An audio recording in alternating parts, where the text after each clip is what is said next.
All right, good afternoon. Welcome to the election experiment. My name is Emanuel Livingston. All right, just a few things here. I'm not exactly sure how this is going to work, right? Because I watch all of the networks. I kind of flip back and forth between all the networks. Excuse me, I'm pulling something up on my phone in case you were wondering what I'm looking down here. I watch all of the networks. So I pull stuff up. I go back and forth. Fox. Yes, I watch Fox. I watch CNN. I watch MSNBC. I watch them all. My concern is that me watching these networks with y'all, and yes, I say y'all, me watching these networks with y'all is that they going to boot me. They going to boot me off because they going to say it's copyrighted material, and they're not going to let me watch with y'all. So if that happens, it's y'all fault. Just know, if that happens, it's 100% y'all fault. So I got one TV here. I will have a picture-in-picture kind of thing. Well, it's not picture-in-picture. You'll see. But I want to watch it. I want to check it out. And I want us to go through this whole thing.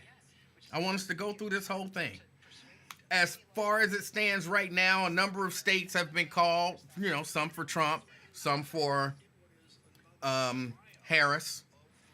I don't know who's going to win. I have no idea who's going to win, of course, like everybody else. So we watching, and we'll see what happens as we go along, okay? Hold on, I got to... I don't like to watch a whole lot of them editorializing.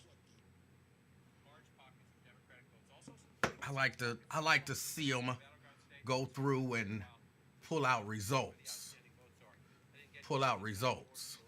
So, hold on, I got some stuff in my pocket.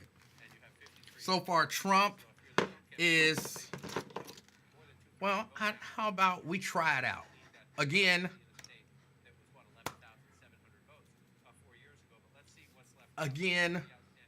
But Jack, you said you were not going to be here. You specifically said you would not be here this evening. So why are you here? Come on, man. Be consistent. All right, hold on. Let's see if we can do this. It's a few things I have to do. Also, keep in mind, I'm a one-man show. Like, I don't have a crew. So, as a one-man show, oh, that's kind of small. I don't want to be that small. I mean, I'm a small dude, but damn. Hold on. Let me position this right. A little bigger than that.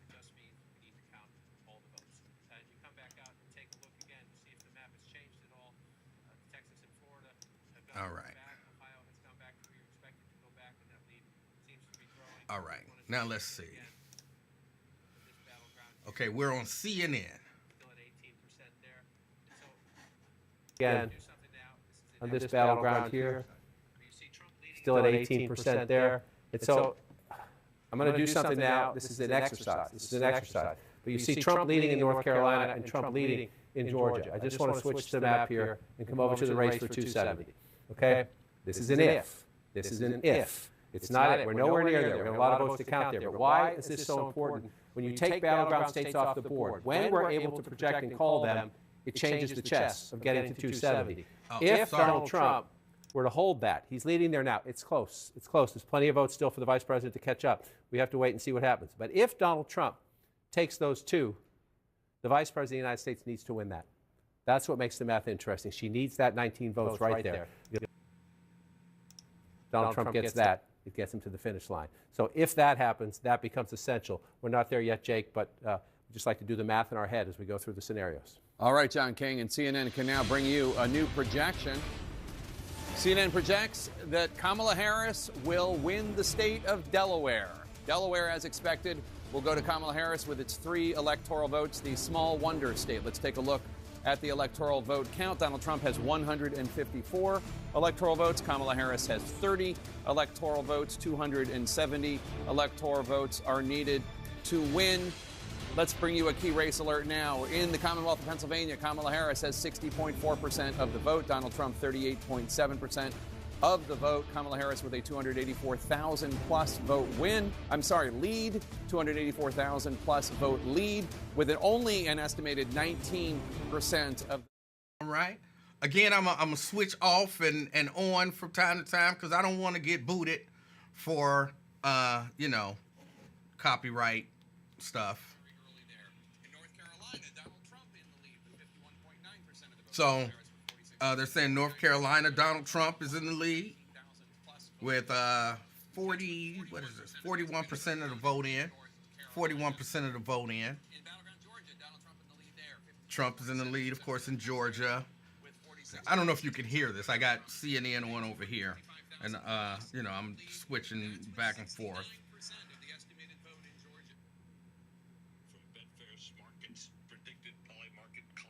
Now I'm looking at Fox. Looking at some of the They're just on here rambling. Democrats complain about the Electoral College, and They're just about a week ago there was some. they're just rambling. They irritate me. That's why it's hard for me to watch them. It's hard for me to watch them. Let's see. What is Steve Kornacki talking about? Hold on. Let me see if I can switch the channel. Again, keep in mind it's me and me alone. Let's see. Let's go to MSNBC. Up in Wake, they want to get the number up. Now, Mecklenburg County is the other giant one. We don't have too much in right there. There's also been a question in North Carolina about this part of the state. When you get into the Blue Ridge Mountains, it was so affected by the hurricane. Is that going to affect turnout levels? Is that going to affect results at all? A couple things we can tell you. Most of this region is Republican. Most of these counties are rural and heavily Republican. I don't know why I just did that. They're mostly rural and heavily Republican, and we could just show you. You're starting to, this is tiny, but this is what you're seeing in the rural, heavily Republican mountain counties that are getting close to fully complete. Trump hitting that 2020 number, maybe going even a little bit north of it. And you can just see in terms of the turnout question here, which everybody's had in the wake of the hurricane. Look, 3857, 839. You're at about 4,700 votes. In 2016, it was 37. They're a little bit above 2020 level here. And I think if you're above 2020, that is, of course, an all-time record for turnout. That indicates, I don't think there's an indication there, that's one county, but we're seeing it elsewhere, of a big turnout issue. There are two blue counties in the mountains. The big one is Buncombe. So that's where Asheville is. Now, we have about half here with the same data come. If this were to hold, Democrats would be very happy with what's happening in Buncombe County because they depend on this to run up big margins here. But again, still to come is that Election Day vote that we think is more Republican. So is this vote going to come down for Democrats? Let's see as that comes in. They want to be hitting a number Fox north of what Biden Harris did. The other county that's just about complete, and it is a blue county. It's where Appalachian State University is. I can show you that. Watauga County, just about all in right now. And again, Biden won this thing by a little over 8 points. It's at about 7 right now. Democrats, this is not a huge county, but Democrats in counties like this. It's a big academic institution. There's a pretty good concentration of students, of college degrees, a lot of these ingredients for Democratic success. They want to be driving up the numbers in those places. Voter analysis stuff and how it tracks with the raw vote and what we're seeing. Just trying to keep feeding your conversation there. And Martha, I know you were asking about they the got it suburban vote and what we're seeing with our Foxy voter analysis and some really interesting findings I'll put up here for you. As far as the suburban voters concerned, this is what we're seeing in Pennsylvania. Okay. Suburban voters. It's a close race. Kamala Harris right now has the lead. Everybody expected. But this is about a 6-point difference. Based on everything and if you were to put this in perspective with what we saw in 2020, Biden was leading with this group, suburban voters in Pennsylvania, by 10 percentage points. This is a 6-point margin by which she's leading. Again, so these are all projections. Is not leading with the suburban voter in Pennsylvania by the same margin as Joe Biden in 2020. All right. If I were to break that out by gender, this is also telling another story. Okay, suburban women. Martha, you were asking about this. This is what we're seeing in Pennsylvania. Obviously, they have been courting those voters on the ground there. This is almost identical the margin that she's leading by. Yeah, some people will say, you know, hey, it's not enough information. We need more information. So it really is all a matter of. Brett and Martha right now. I don't want to say it's a guessing game. They're using a lot of, in Pennsylvania than he was. I'm going to say science, political science to, you know, determine who they're saying has won what. News can now project that Donald Trump will win the state of Ohio. We're going to have to just watch it and see what's going on. 45%. So obviously that was what was anticipated. Okay, they just called Ohio by about 8 points. This is a 9-point stretch, so a little bit higher than the most recent polling was showing in the state of Ohio, but a solid win for him in what used to be a swing state, but hasn't been for quite some time. Yeah, they just called Ohio. Fox News just called Ohio for College 195 to 113. Again, Ohio I'm all used in to the be way. the swingiest of swing states, no longer. Very So they just Republican, called Ohio for now it tips Trump. on. Obviously, we're looking at these battleground states. One of them, Sean Hannity, it seems. All right, they called Ohio for Trump. Again, this is a whole process. I need like a whole team to do that, to do this thing. But man, it's gonna be close. Like I knew it was gonna be close. Some people said it was gonna be a huge win. It's gonna be an early night. I didn't believe that. You can still call 513-717-KING, 513-717-5464. What are you seeing? How are you feeling right now? What are you seeing and how are you feeling right now? This is what they're saying. They believe this is going to be a tortoise hair kind of night for them in Pennsylvania. Okay, hold on a second. So,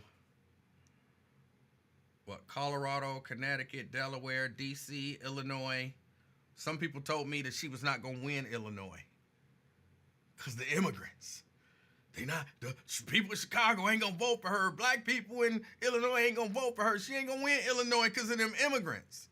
They've projected Illinois for her. Maryland, Massachusetts, New Jersey, look like New York, Rhode Island, Vermont. And I can't see this other one as an old man. I can't see it. Is that Maine? That's who they've projected for her. For Trump.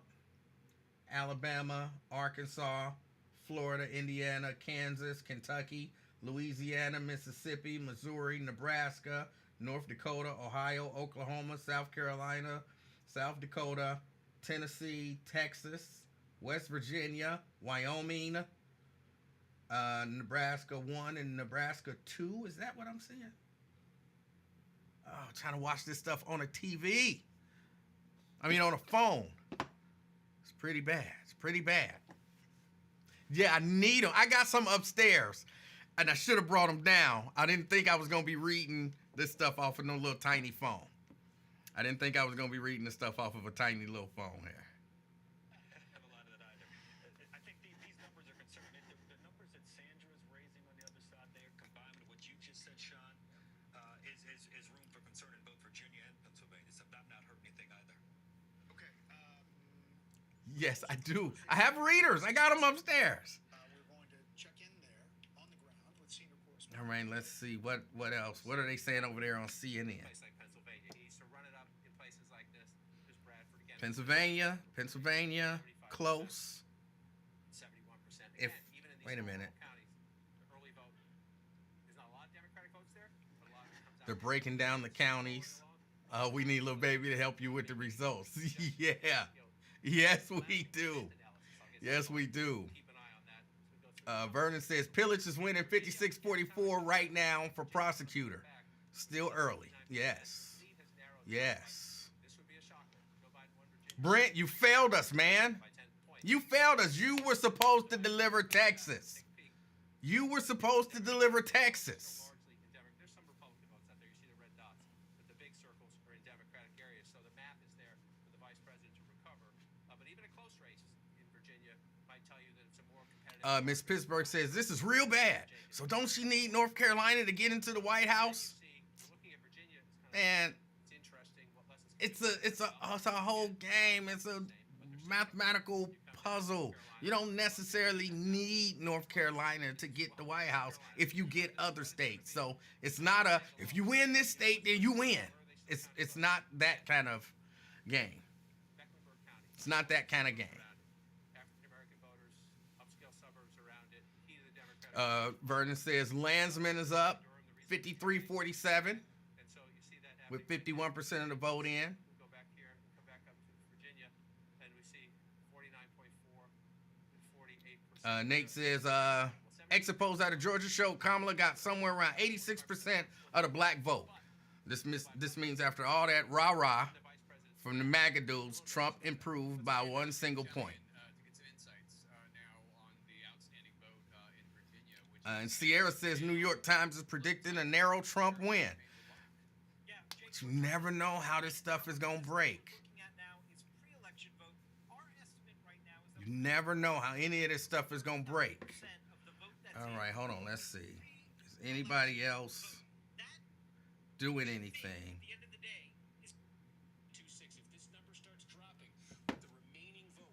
We got Steve Kornacki. Hold on. Let's go back to the... Oh, shoot. Let's go back. I got so much stuff over here. All right,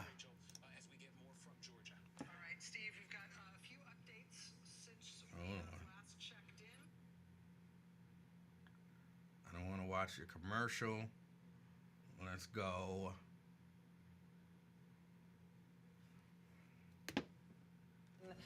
The presidential race in Rhode Island. NBC News can also project in Mississippi that the winner of the presidential contest is Donald Trump. NBC News can also project in Louisiana that the winner of the presidential contest is Donald Trump.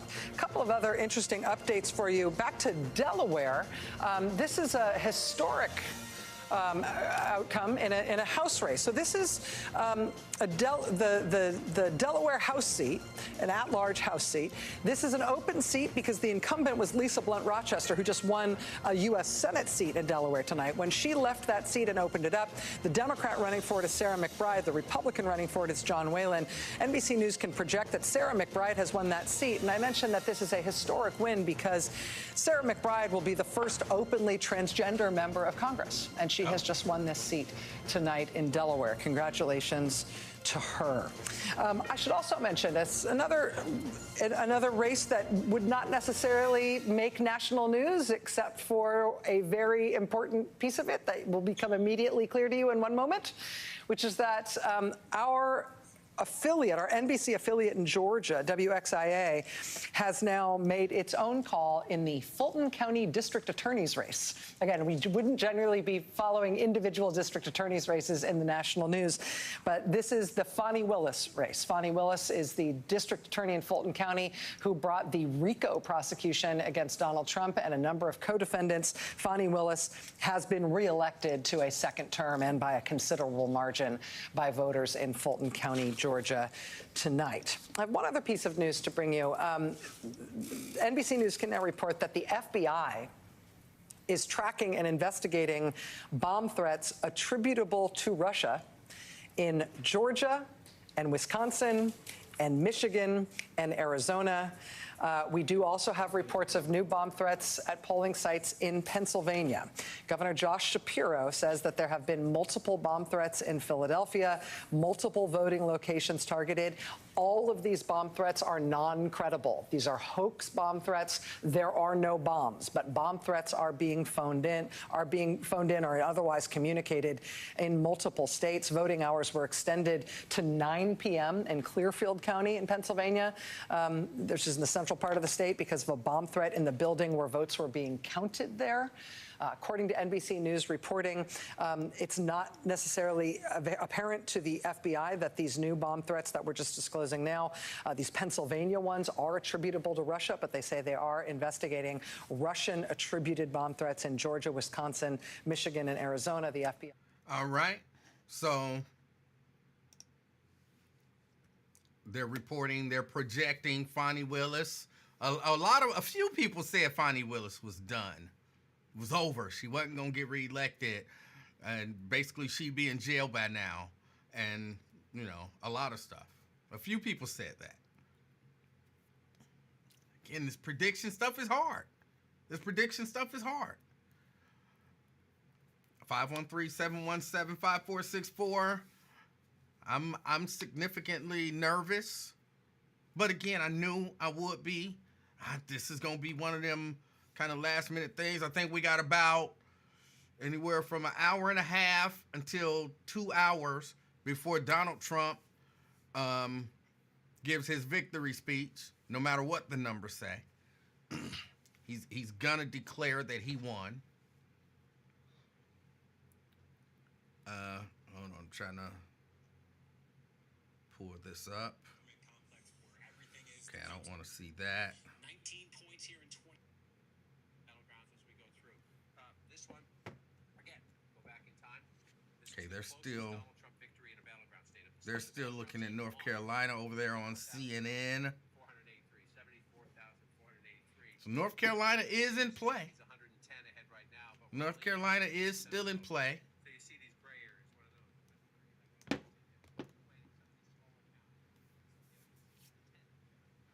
of those. Ben, you say you're going to be asleep during his speech. Yeah, no, Brent. Not going until we have a definitive winner for the presidency. That's not going to happen. I'm just going through, watching this a little bit with y'all. I want y'all to call in and talk to me. You know, tell me how y'all feeling. Tell me how concerned you are, how excited you might be.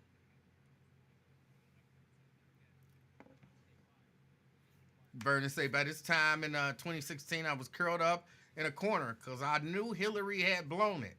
I'm more optimistic right now. All right. Oh, hold on. I wanted to address something that happened earlier today. Twin, those of you who don't know, Twin's a caller. He calls in from time to time. And some of the stuff he says is not, it's not actual true and factual information. But he said if you're an inmate, you can't vote. If you're an inmate, you can't vote in 47 of the 50 states. I said that wasn't true. Not in a lot of states. I explained to him that if you are in jail, convicted of a felony, or in prison, convicted of a felony, you can't vote. But if you're in jail on a misdemeanor, or if you're out of jail, you're on probation or something like that, you can petition to get your rights to vote back, and you can vote. And that was what I explained to him. And Jason Dockery, after I was off, Jason Dockery went on and he texted, or he commented. He said, Twin wasn't lying, E-Man was. Twin wasn't lying, E-Man was. I'm reading his message. Now again, keep in mind, here's what each person said. Twin said, if you're an inmate, you cannot vote. And if you have an inmate number, which means once you get out, you cannot vote. And again, I explained to him that wasn't true. If you're in prison, convicted of a felony, you can't vote. But once you're out on probation, whatever, then you can petition to get your voting rights back. But if you're just in jail, misdemeanor, or convicted of a misdemeanor, you can be an inmate and still vote. And Jason says, I was lying.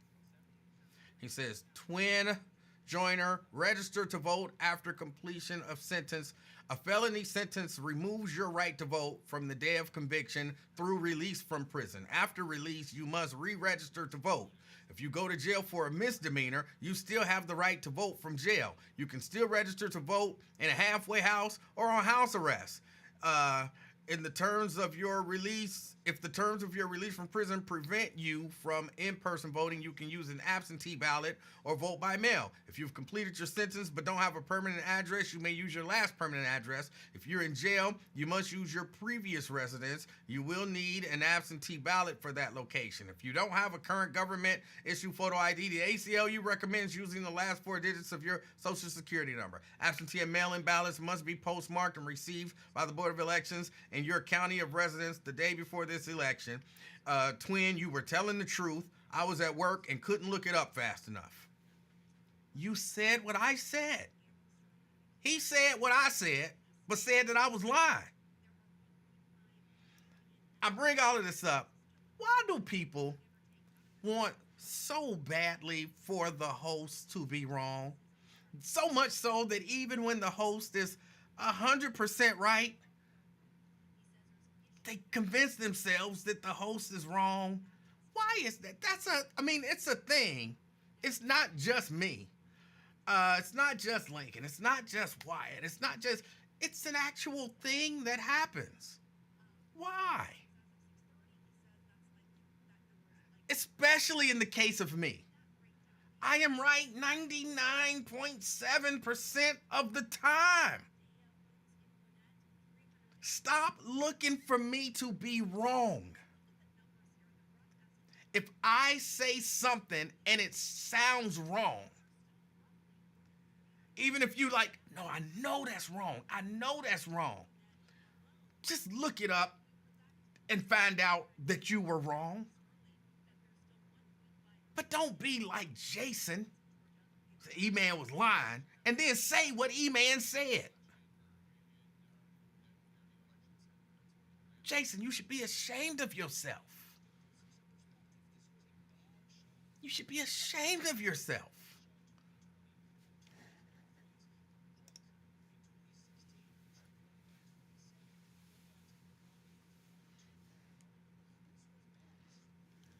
Trish says it's just me. It's not just me, even though it does seem to be me more than most people. But it's not just me. Hold on, I'm trying to see if anybody else is making any more calls.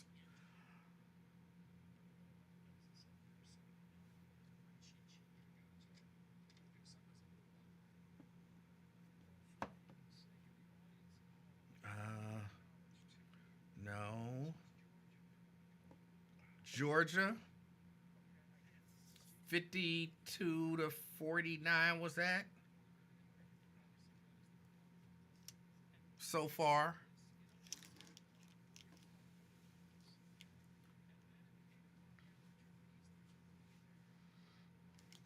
Hold on, Jack says it's because you always trying to make the caller look stupid or crazy, especially if they've been trying to do business in this city. What are you talking about? That don't even make sense. I don't try to make anybody look stupid. Actually, what I do is I try to help the caller with their, usually sometimes bad information. But if they try to do business, what are you talking about? You got me mixed up with somebody else, Jack. You got me mixed up with somebody else.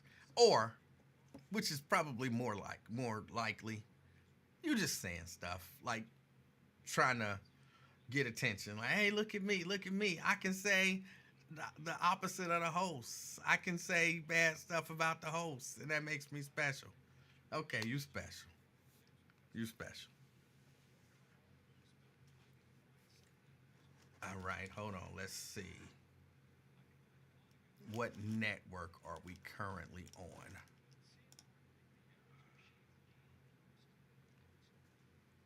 Okay, with 30% of the vote in Wisconsin.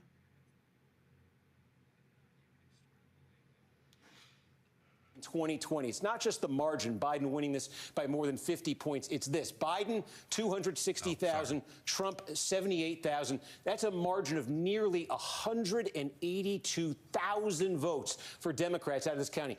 And again, if you went back to the turn of the century, Democrats were winning here by about 50,000 votes. Every 04, 08, 12, 16, 20, it gets bigger and bigger and bigger.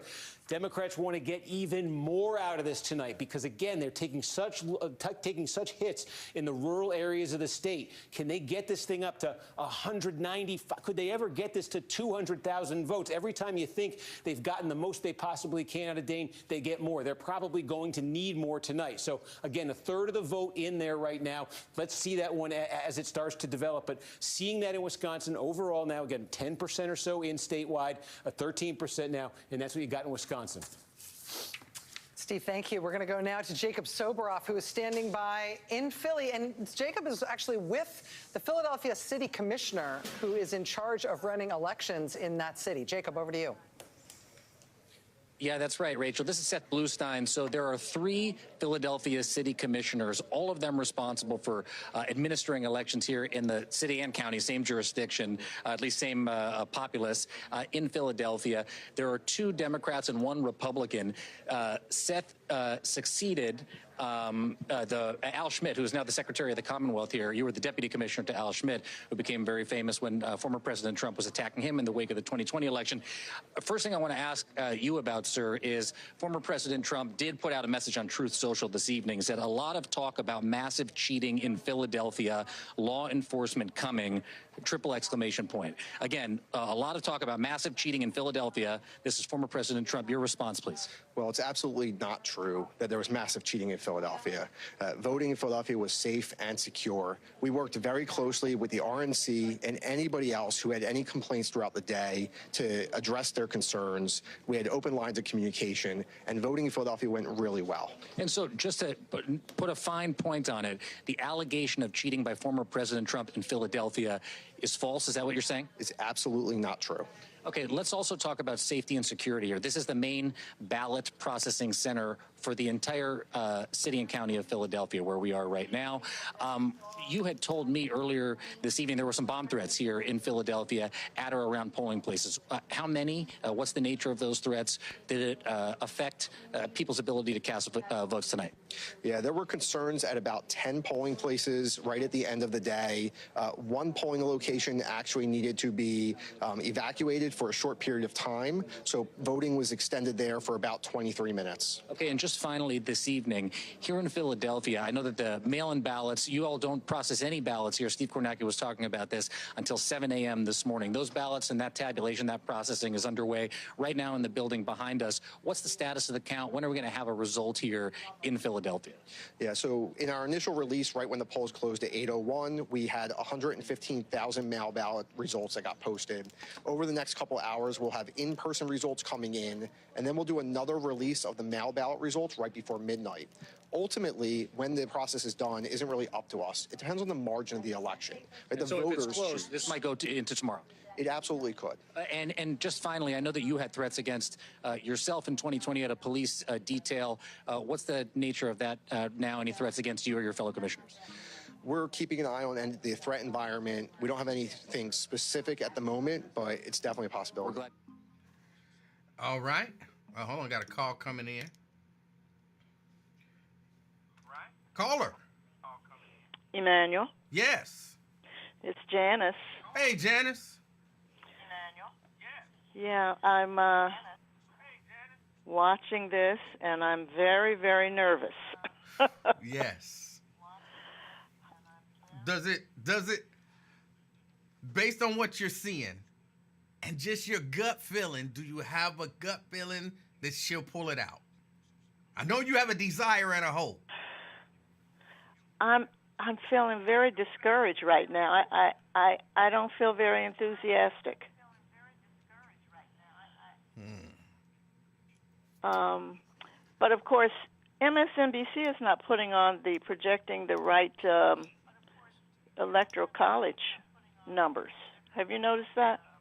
Well, I think they're trying to be more cautious in terms of their projections. So while other networks may have projected something for Harris, for whatever reason, they're holding back. Mm-hmm. Yeah, because right now, I'm looking at Fox News, and right now on Fox News, they have Harris with 117 electoral votes and Trump with 195. Oh, okay. Yeah, as I watch this, I'm very discouraged with our country at this point. Even to see him get this many votes, it makes me feel that our country has not moved forward very much.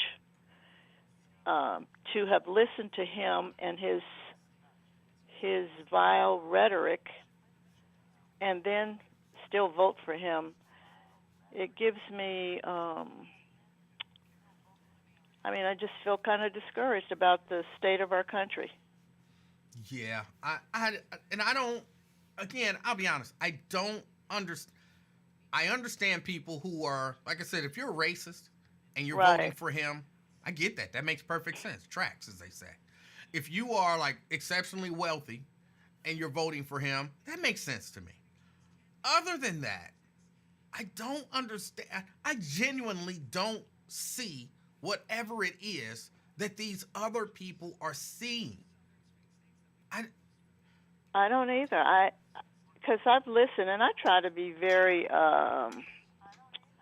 understanding when I listen, but he has not said anything to me to make me feel he'd be a good leader. So I'm wondering too what other people hear. But I know that people listen from the vantage point in which they see society. Even a lot of our young people who I call them the post-racial generation. Some of them who have always had rights and privileges, they don't see it the same way as someone who comes from another, an older generation who had to really fight for them to even get those rights. Yeah. And then you see those. Of course, you have the prejudice group, and then you have some who look at Trump and think he's a big tough guy, and they would like to be like him because they don't have power themselves. And then you have some who think that if they get more money, if he gives them more money, that's going to make them more powerful. It's a whole host of things that we're seeing play into this. But when you think about your democracy and losing some of your rights and privileges, all that other stuff doesn't matter to me. Maybe they don't. Maybe they genuinely believe that was a scare tactic. And they don't, although they hear what he says, they think he's saying it with a wink and a nod, kind of like, I'm just playing. And they don't genuinely believe that he really means the stuff that because people aren't making it up. Like, this is stuff that he's saying. But when they hear it, they don't perceive it that way. Yeah, because nothing has personally happened to them, but they've seen the violence that's been inflicted upon other people because of him. But if it didn't happen to them personally, they think, it's no big deal. But yeah, it's been an interesting set of circumstances to watch and listen to that man and see how people still accept him into their homes. It's kind of frightening, but I think some of them, there's another group who maybe think, like J.D. Vance and some of them, they think they're going to gain more power and get more stuff. But when somebody gets into a position they can become like a dictator, those people are not even safe. They think they are, but they're not even safe. So it's going to be interesting to see what happens with the results. But I'm feeling a little queasy. Yeah. All right. Well, we're gonna see how it turns out, and how these numbers end up looking. And I want to see what will happen to some of our more liberal TV and radio stations too. When he gets into office, he has made some promises about that stuff too. We talk about the First Amendment. Some of our First Amendment rights may be put aside or eliminated. Yeah. So that'll be interesting anyway. So I will continue to watch with the rest of you. And is this the site I'm on, is that the Emanuel Livingston? Are you on Emanuel Livingston and the Afternoon Experience? Yes. Because I don't get a lot of comments on this one that I'm on now. You're probably on the Afternoon Experiment. For whatever reason, everyone goes to the personal page. Okay, I'll have to go there because I'm not seeing many responses on this one. Okay, then I'll continue to watch with you. All right. Thank you, Janice. Okay. Bye-bye. Bye. All right. That was Janice. I got to get my graphics back up to show you who's on and who's talking and all of that kind of stuff. I got to get my graphics back together. But yeah. We'll see what happens. When that happens. Oh, let me see. Hold on. I'm trying to look at some of the returns coming in locally. I'm trying to pull these up. While I do that, let me answer the phone. Twin! What's up, Lilo, man? Hey, how you doing? Remix part 2, huh? Well, you know, we gotta watch this daggone election results together, man. Yeah, I forget you did say I'll just log in on Facebook and first person popped up, Emanuel Live. I gotta holler at my boy. So I saw my company's uniform in the mirror today, and you all right, man? Yes, I'm good. Oh, how long you gonna be on for? Probably till Donald Trump declares victory. Where's you got the beer and the liquor crown and all that? I don't drink alcohol. Where's that wine bottle you've been holding for communion for the last 10 years?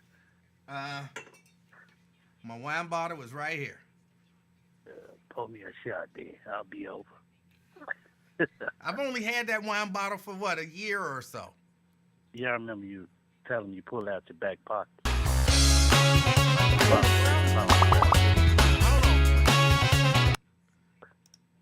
What was that?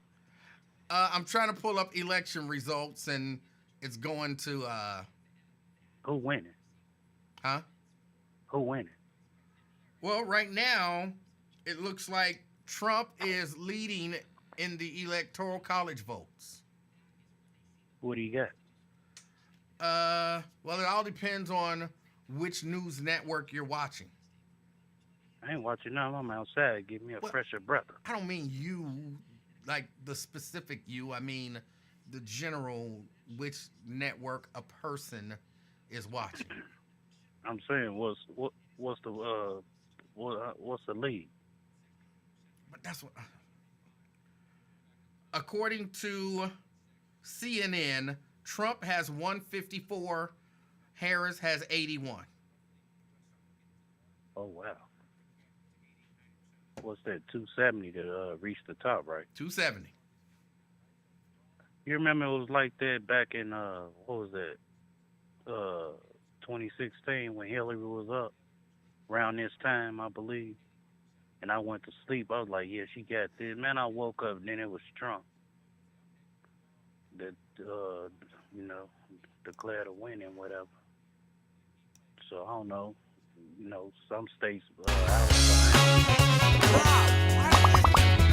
I'm sorry, twin. Every time I try to pull something up, with 21% of the precincts reporting, Connie Pillage is up 57-42. Oh, Connie up. Yeah, but that's only 21% of the precincts reporting. I never knew her. She came out the woodwork, man. Connie been around. She been around. Well, my first time, really knowing about her and everything.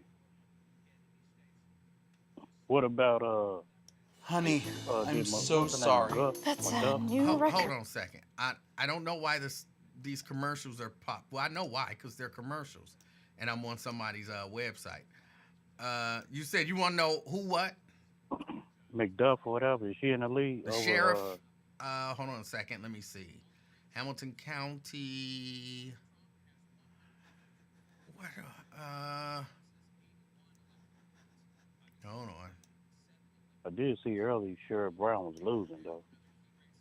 Hamilton County Sheriff. That music, I think, is about to come on again. I need to get to the Board of Elections site. Man, you need to get back to your old system, boy. Charmaine is up. McGuffey is up 62-37 over Jim Neal. Oh, she gonna take flight over him then. They ain't want him back up in there, no way. Oh. Well, I did vote it though, E-Man. Yeah, you said you voted for Trump. I'm assuming you voted for Reese. I'm assuming that you voted for a lot of Republicans, didn't you? No. A couple of them I did. Some of them I went to, what's her name, Vanessa Enoch. Uh-huh. I voted for her. I didn't vote for Sheriff Brown. Because that commercial and what he was doing, he was wishy-washy like Kamala. I would have voted for Kamala if she came out strong. But she didn't, man. She was hesitating about her moves, man. 1 minute you against it, 1 minute you for it. Come on. Wait, which one? Hold on. I just want to make sure I understand. You saying that you voted for Bernie Moreno because of the transgender commercials that he was running? Oh, transgender commercials. Where they were talking about Sheriff Brown wants to let transgenders play sports and be in the locker room. I went against that. I went against that. I'm not for that gay stuff, man. I'm not for it. But it's not true. Man, I don't care. I don't care. I don't care, man. Them Democrats, man. They getting exposed, man. You just look around and everything, man. Man, they getting exposed, man. People coming up, people realizing like, man, these people ain't right. Think about Chicago. Johnson not go get reelected, man. You ain't not go get reelected for the stuff you did in Chicago. Well, you did tell me that Kamala wasn't going to win Illinois. I did. You did.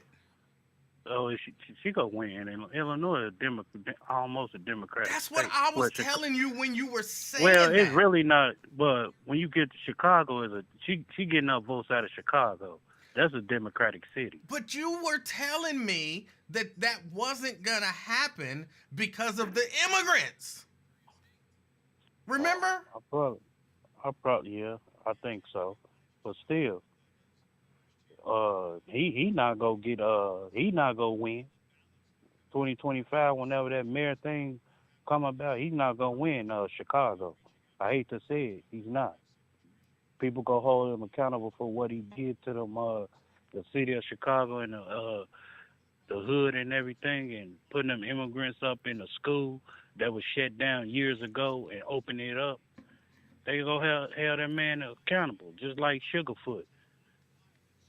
Remember her? She thought she was doing this, talking about she go do this and all that for Chicago and backdoored them. No, you got to go, man. Chicago, I'm saying, they have you accountable. Like, if you feel like you gangster, you can run this city like they want to and they can get things through, then they'll vote for it. Other than that, no. She got to go. Just like Johnson. You was bogus for what you did. When the black folks tried to open up for business and everything, oh, no, we using it for such and such. Oh, but y'all can open up for immigrants? Come on now, man. So that's how people in Chicago hold you. That's how they do, man. You are very easily swayed. Did I you ain't know swayed that? about nothing, man. I ain't swayed about anything. Y'all the one down here swayed. 93 years they been playing y'all down in Cincinnati like that. And then y'all vote for them. Come on, man. It's time out for that stuff. Just because you black and all that, you look pretty and all that stuff, no. That ain't gonna get it. I really want to know if you gonna ride or die for me. Not pump fake me every 4 years. I'll be back. No. I don't go off material things, your looks and glamours and all that. No, I feel like no, but you do go off of misinformation a lot. I don't go off no misinformation about nothing. I just see a person. how they sound and everything else. She wasn't sounding right to me, man. But I'm not even Kamala just talking about in the presidential race. Like, when you just said, basically, you saw Bernie Moreno's commercial, and that convinced you to not vote for Sherrod Brown. I'm against that crazy homosexual stuff, man. That commercial was not true. Like, it wasn't true. Is it cats and dogs in Springfield? I'm pretty sure that somebody got a cat and a dog in Springfield. Is immigrants hitting them border, down there in the border, crossing the border, Emanuel? Been happening forever. Okay, you got to believe what you believe.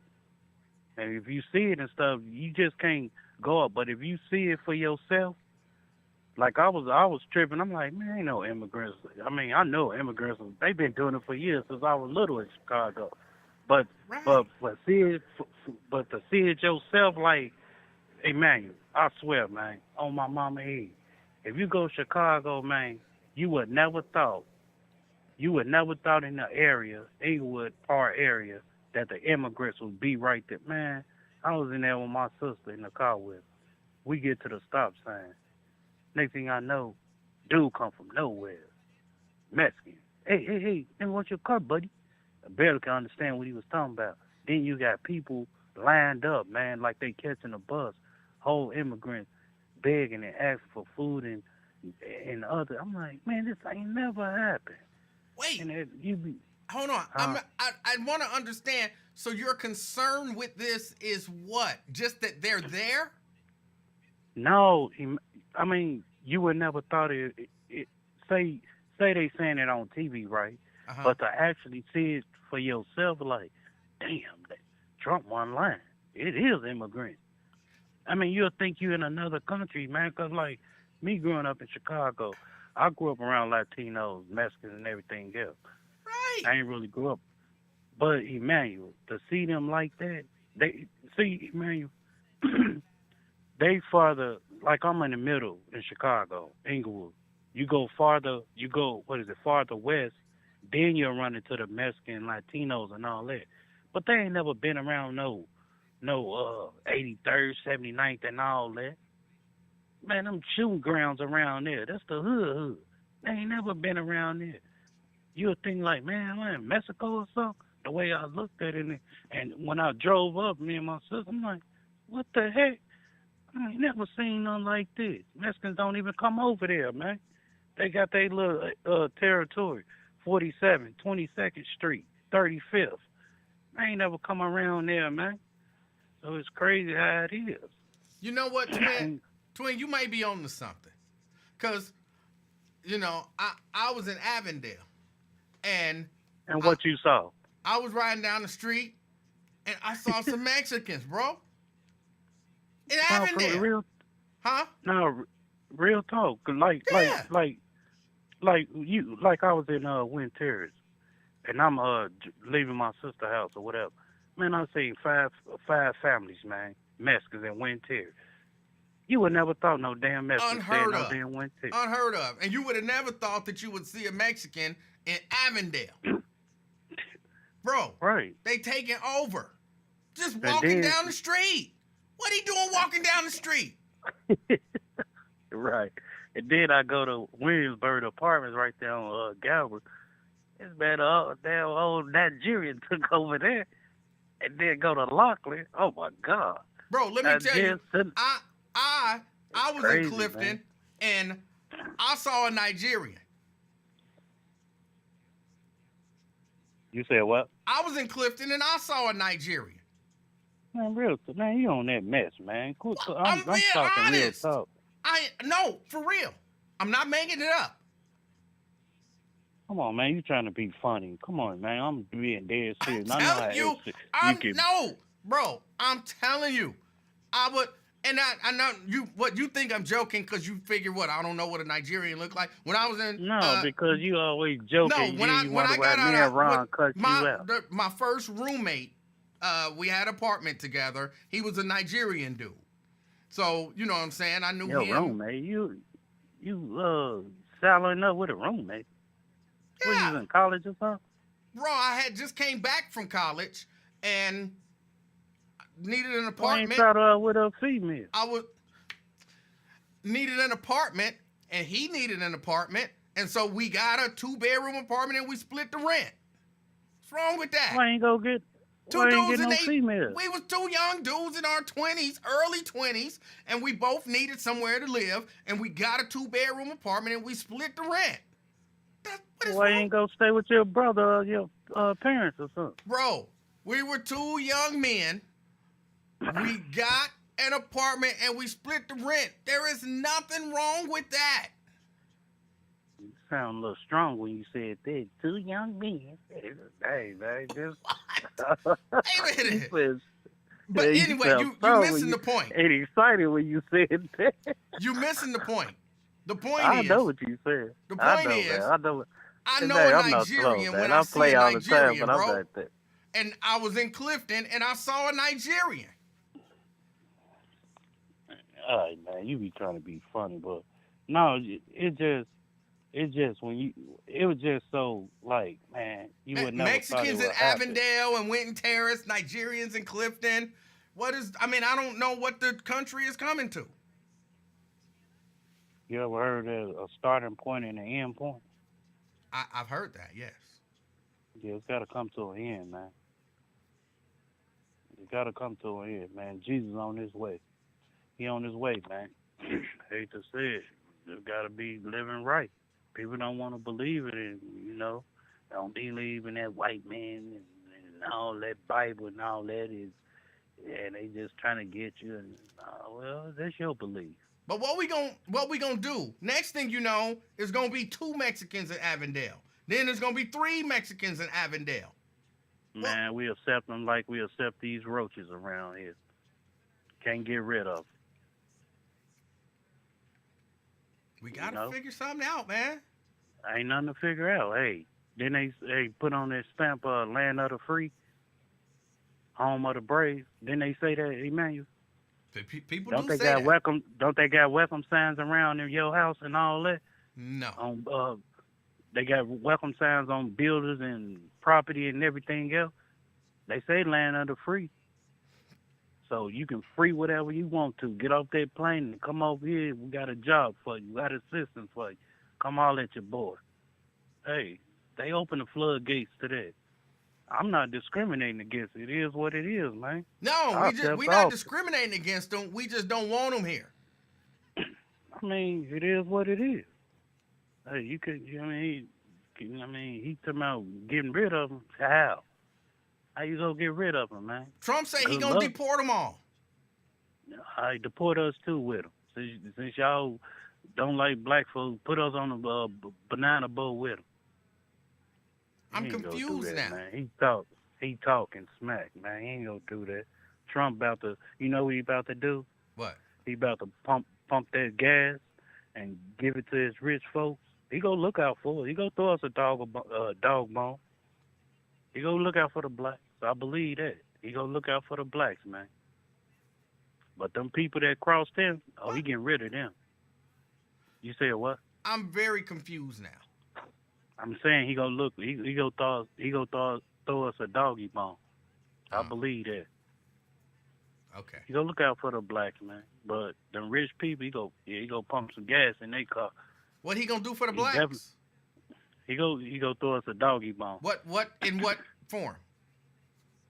Man, y'all get the piece of the pie, a quarter of it, a third of it, whatever. Right, but I'm saying, what he gonna do? What's that gonna look like? Man, I mean, if whatever he said he was gonna do in his policy, whatever agenda he didn't say he was gonna do anything in his policy or agenda for black folks. So I'm asking you, what is he gonna do? Remember, he said cut lower taxes and inflations and all that. That's a good thing. He was saying that for the blacks. He's gonna do it. We up in that part when he said he go cut this and all that. I believe he go do it, man. Trump, you know what? Trump trying to get America back together, man. He know what he doing. Okay. Trump. He do know what he doing. He's not a politician, man. He is. Stop saying that. Stop saying that, please. He ain't come a politic since 2016. Come on, man. Twin. You know I like you, right? I know you do, but still, man, You just sound think about silly it. when He's you a say he's businessman. not a politician. He about money. He about money, man. You come on, man. He ain't never been whenever he ran for Senate or mayor or governor. Come on, He man. ran for president. Okay. Now you 3 gotta, times. He's a politician. Stop saying he's not a politician. He's not, man. Think about it. Don't know damn. Whenever you heard a politician say the dumb things out of his mouth, come on. That crazy stuff. Just because he's a dumb. We heard Sarah Palin say some of the dumbest things you ever want to hear. She don't know if she want to be with a man or a woman. I don't agree with that crazy woman. Who? That lady, she's psycho. Who? I don't know. Sarah Palin. Who do I don't you agree with none. Wait, who do you think Sarah Palin is? She was the governor of Alaska, right? Right. When did she decide she she's a wanted nut. to be with a woman? Man, I don't know. I just say extra stuff. All right. I just say extra stuff, man. But no, real talk, man. Man, that man, he ain't going no politician like that, man. He ran Democrat, then he came down. Hey, y'all, I'm running Republican. He got out that elevator in Trump Tower. They like, what? Yeah, this me. And everybody turned his back and stuff. And then that's how it is, man. Just like me and you cool for 20-something years and all that. And I act brand new. You go feel some type of way.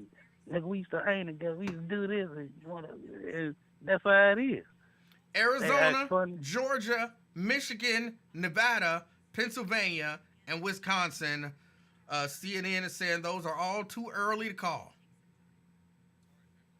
He didn't get Michigan? No, they haven't called Michigan. Oh.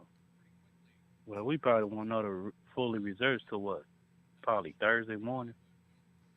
But in about an hour, I'm predicting in about an hour, Trump will declare victory and give a victory speech. Where he at his crib? He at his crib in Florida. He's in Florida. He's in I don't think he's at Mar-a-Lago there. I don't know exactly where he is, but where's she at? She's at Howard. Howard University. Yeah. Oh. Why'd she go there? That's where she went to school. Oh. I forgot she went to school there. Yeah, you forgot she was black. She ain't black. She ain't pronounced black until what? This year or whatever. She's Asian. She was black. That's why she went to a historically black college.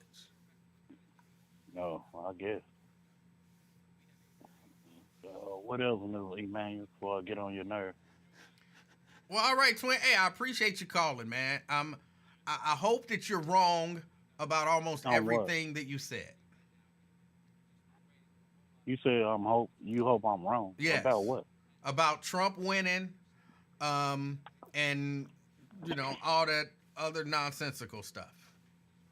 Yeah, whatever. That's your opinion, but I hate to say it, he's gonna win. No, I said I hope you're wrong. You might be right. I hope you're wrong. I didn't say you are wrong. We already had our fair share of, as a blackness. Can't get no blacker, man. Obama was in there, and they is not about to put up in there. Now, if Michelle would have ran or whatever, it'd have been a different story. She would have took 747 flight on his ass. Well, it's not. Just so you know, it's not they not gonna put her back in there. It's you not gonna put another black person in there. You, Twin, you made the decision that you don't want to see a black president. You don't want a black president. I don't want her in there. That's the point. She's a puppet. She ain't nothing but a puppet. Okay. And I only voted for Obama and stuff because to be the first black president in our era. That's the only time I voted for him. And I thought he was going to look out for Chicago. But what did he do? Not a damn thing, man. All right. Not nothing, man. That's the way I feel, man. And we so mesmerized and conceited and crazy just to keep voting for what? To have our voices call heard. them now, hold them accountable for their actions, man. What they doing? NBC News, yes, NBC News projected that Kamala Harris has won Colorado. Oh, wow. Which, according to NBC's projections, Kamala is at 91. Trump is at, what was that, 201? You got a lot of catching up to do. All right. Hey, twin, I got to run. You ain't got to run. Just walk it out. All right. I'm going to holler at you tomorrow, Lord's will, all right? Hey, did you see I found Transveta? Where at? I sent you the video. That little thing that was cowboy or whatever she dressed up. Yeah, wasn't that Transveta? No, that nigga don't look like that. Nigga look tall as hell. He look almost like Brent. Yeah. All right. Trap. Twin, I appreciate you. No, you trying to be funny, man. Anybody else call? Yeah, I've had another call, yes. What Key is, my homie? I don't know. I haven't heard from Key. Gotta go check on Key and stuff. Check on her. She probably listening, though. Check on her for me. All right, dear, man. All right. I'll see you tomorrow, man. All right, twin. That was twin. Right now, 51% of the vote in Arizona. Kamala's up 50 to 48, 50.7 to 48.5. Hold on, let me go back to the phones. Brian. Hey, what's happening, man? Hey, how you doing? All right. I feel like some of the backstories behind these people who decide to vote for Trump, and again, I don't really have a partisan approach to any of this, but the reasoning behind why people do these things is what is absolutely infuriating, and it's part of the challenge that we face as Black people first, but also as working people. And I'm hoping Twin is listening because we don't know each other, but I've been a unionist for a big whole chunk of my life. And the idea that you think that this person who openly moves constantly to attack unions and safety conditions is going to be your savior, it's just the most ridiculous thing I've just ever heard. It's not using our mental muscles to analyze what's happening in the world. So I'm going to say like 4 quick things rather than going on forever. The starting point for me, and I'm going to just be a lot more raw than I normally am, is that they got Negroes out here thinking they're Americans.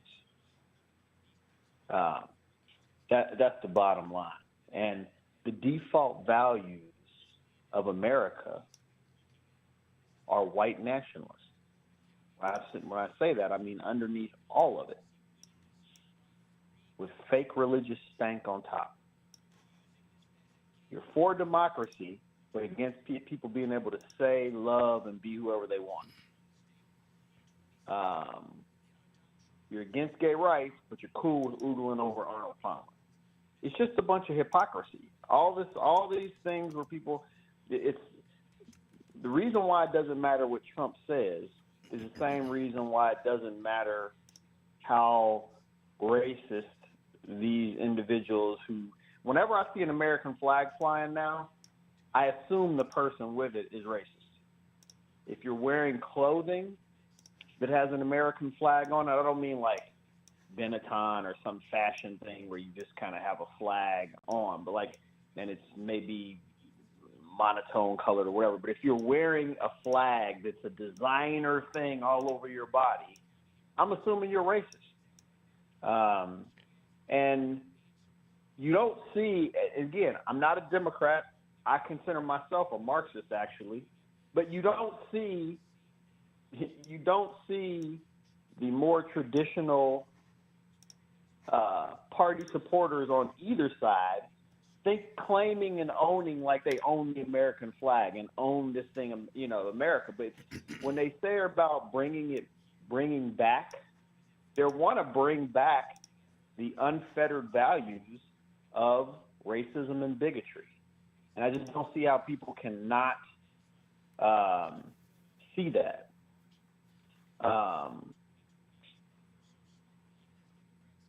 Democrats are a whole different issue. To me, it's people convinced that there's only two options, so they have to take one or the other. So I'll leave that alone for now. But just the lies, the lack of facts. Trump is a businessman. Trump is a politician. Trump is both.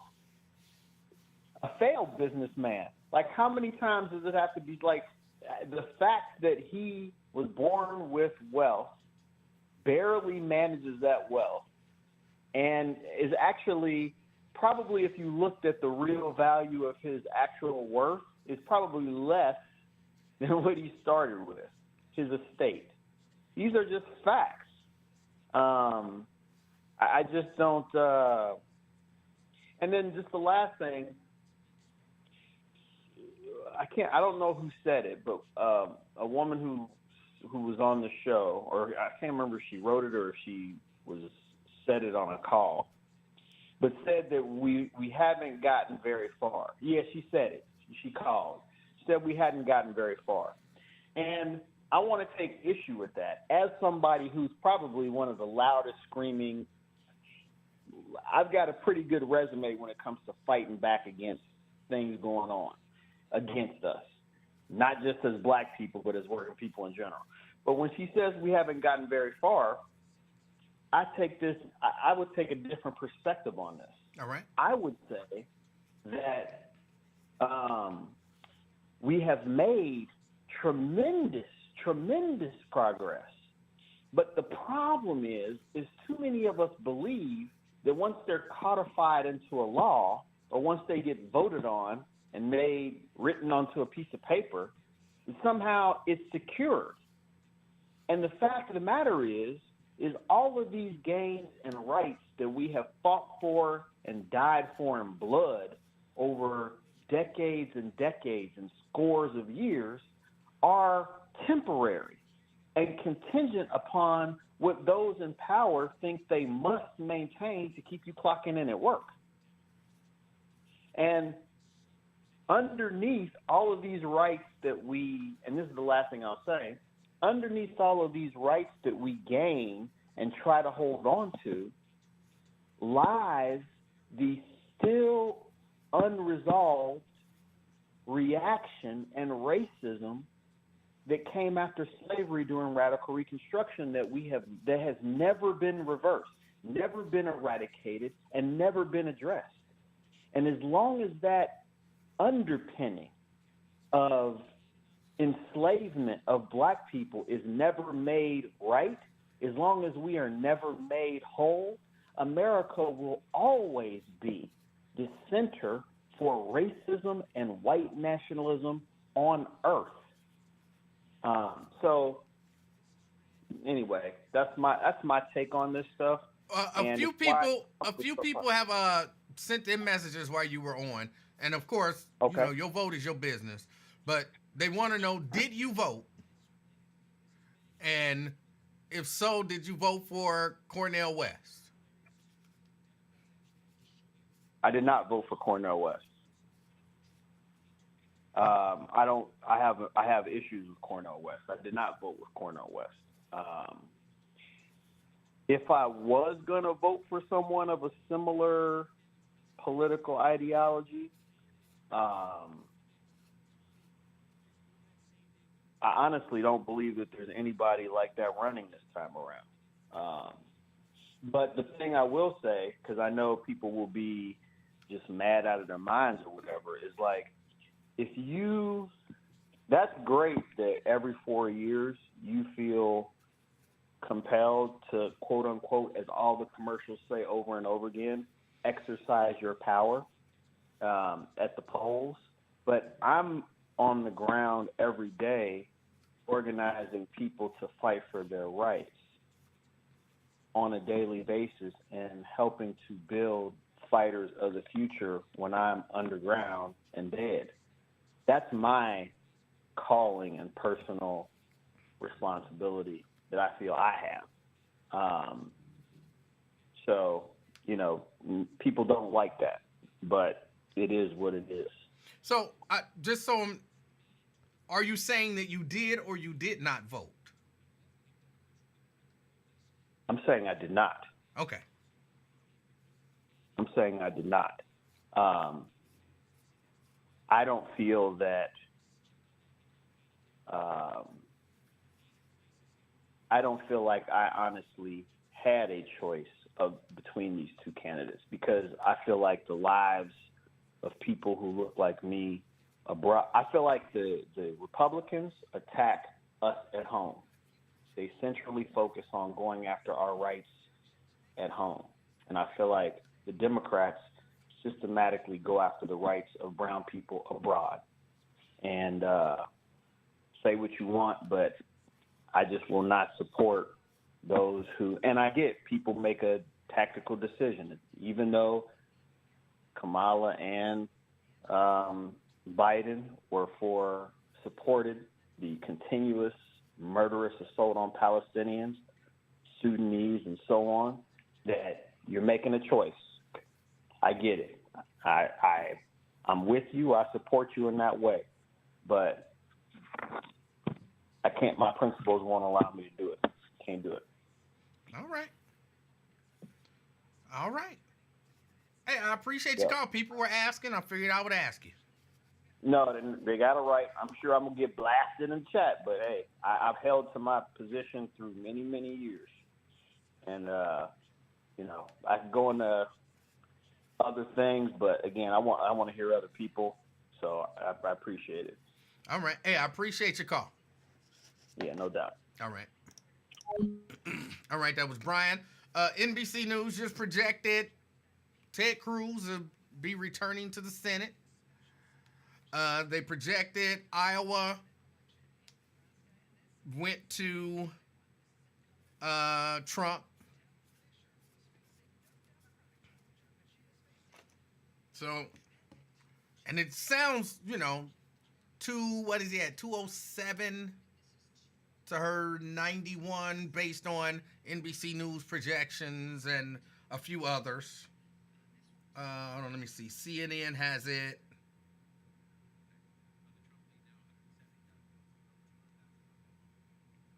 Oh, come on, show it.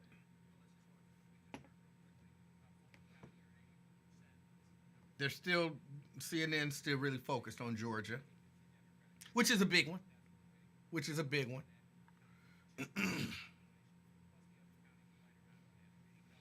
And those numbers, they sound like insurmountable.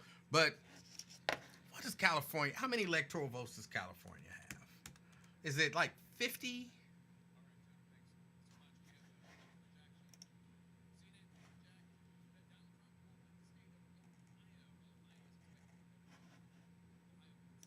Hold on. California. How many electoral votes does California have? Off the top of my head, it's 54. 54. Which those 54 will go to Kamala Harris. Like, I'm projecting right now. You know what I'm saying? Kamala Harris will get those 54. Like, there are some big prizes still out there that will go to Kamala. So those numbers will look better. And then that's why they've been focusing on those battleground states, which is really what it'll come down to. That's really what it'll come down to.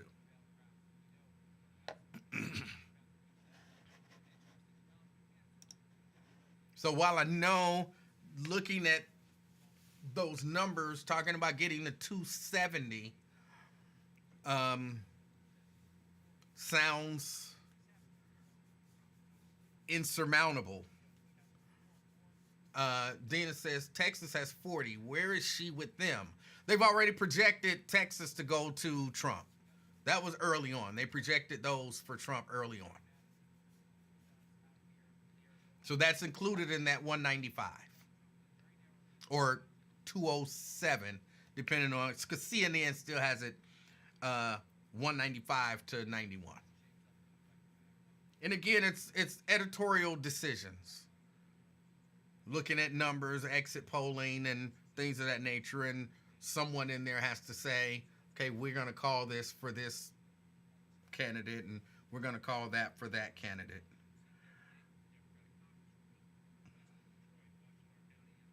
I'm trying to pull up Fox News. Fox News has 117 Harris, 205 Trump. 117 Harris, 205 Trump. Let's see, what is it? What are they saying over there? Let me see if I can go to Fox News real quick, peek in on them. Hold on.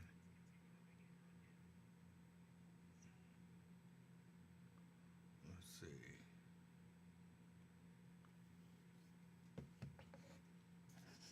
Check out Fox and see what it is that they're saying. Ourselves, but if he does win and the numbers hold up and the popular vote is what it is, he would have a mandate.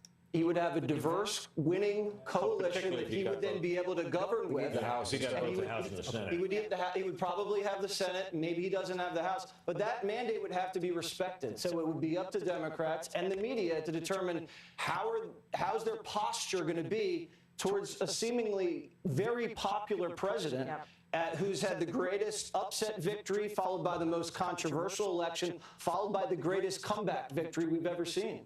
So, we shall see. Yes, we may have this conversation several hours from now. But listen, the primes. I call you the primes now. Seven, 8, and 9. The Avengers. Thank you very much. Thank you guys. Great coverage. Have fun. Fantastic to have you all together. Thank you so much, guys. That was great. Fun. It was great. The vote count is underway. More results coming in. We're tracking it all as Fox News Democracy 24 marches on. All right. So that's how Fox has it. It's hard to watch Fox because David says mute. It's hard to watch Fox because they don't, like, I'm watching them a little earlier, for example. A little earlier, I'm watching Fox, and returns were coming in, and they're basically just doing a Trump commercial. And it wasn't even, it's hard to explain it. You'd have to see it. But they go, not that NBC News doesn't stray off or CNN doesn't stray off, but they just get into just goofiness. Just goofiness. It's hard to watch them for any, like, I try to look at their numbers and things of that nature. When something happens, I try to hear their reaction. But they just get into too much just goofiness. It's not a lot of, real, even an attempt at analysis. Like, look, I'm one dude, right? They got a whole team of people. They got enough money where they just paid almost $1 billion to Dominion voting systems. They got a whole team at their disposal. And they just sit there and be goofy with each other. It's frustrating to try to, but you got to, at least for me, I try to hear all sides. It's just difficult. It's just really difficult to deal with them. Hold on, let me see where we at. Let's refresh this. Look at some of these local races. Some of these local races. Here in Hamilton County, it looks like Hamilton County went big time Democratic. Landsman up 64-35 with 88% of the precincts counted. Of course, Cecil Thomas is winning. Cedric Denson is winning.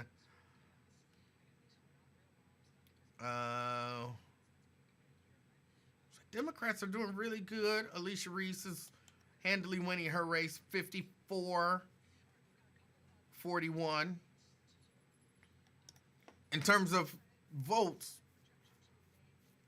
Denise Driehaus is out. Alicia Reese with 188,881 votes. Denise Driehaus with 193,800.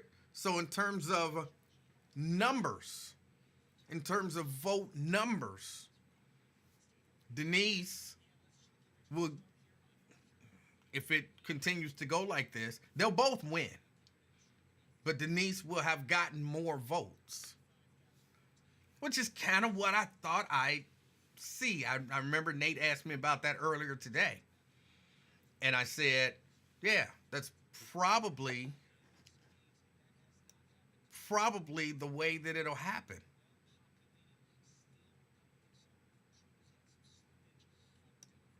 All right, now at 82.03%, this race for prosecutor is really close. Really close. 50.06% to 49.94%. Connie winning. Connie winning. But she is barely winning.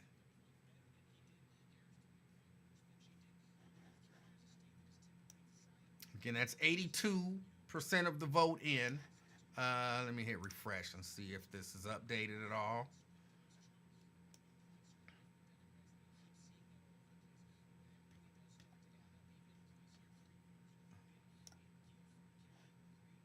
I hate that you can't just refresh it and it stays where it is.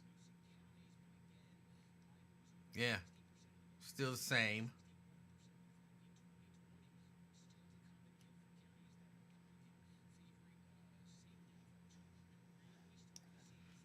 So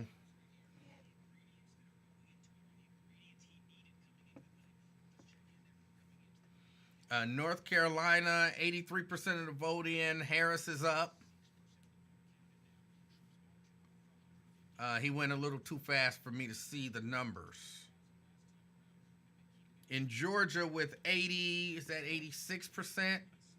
Donald Trump, 51.2.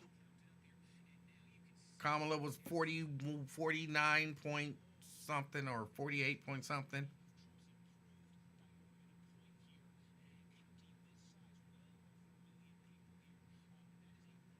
So it's, hold on, let me see if we can go to Steve Kornacki.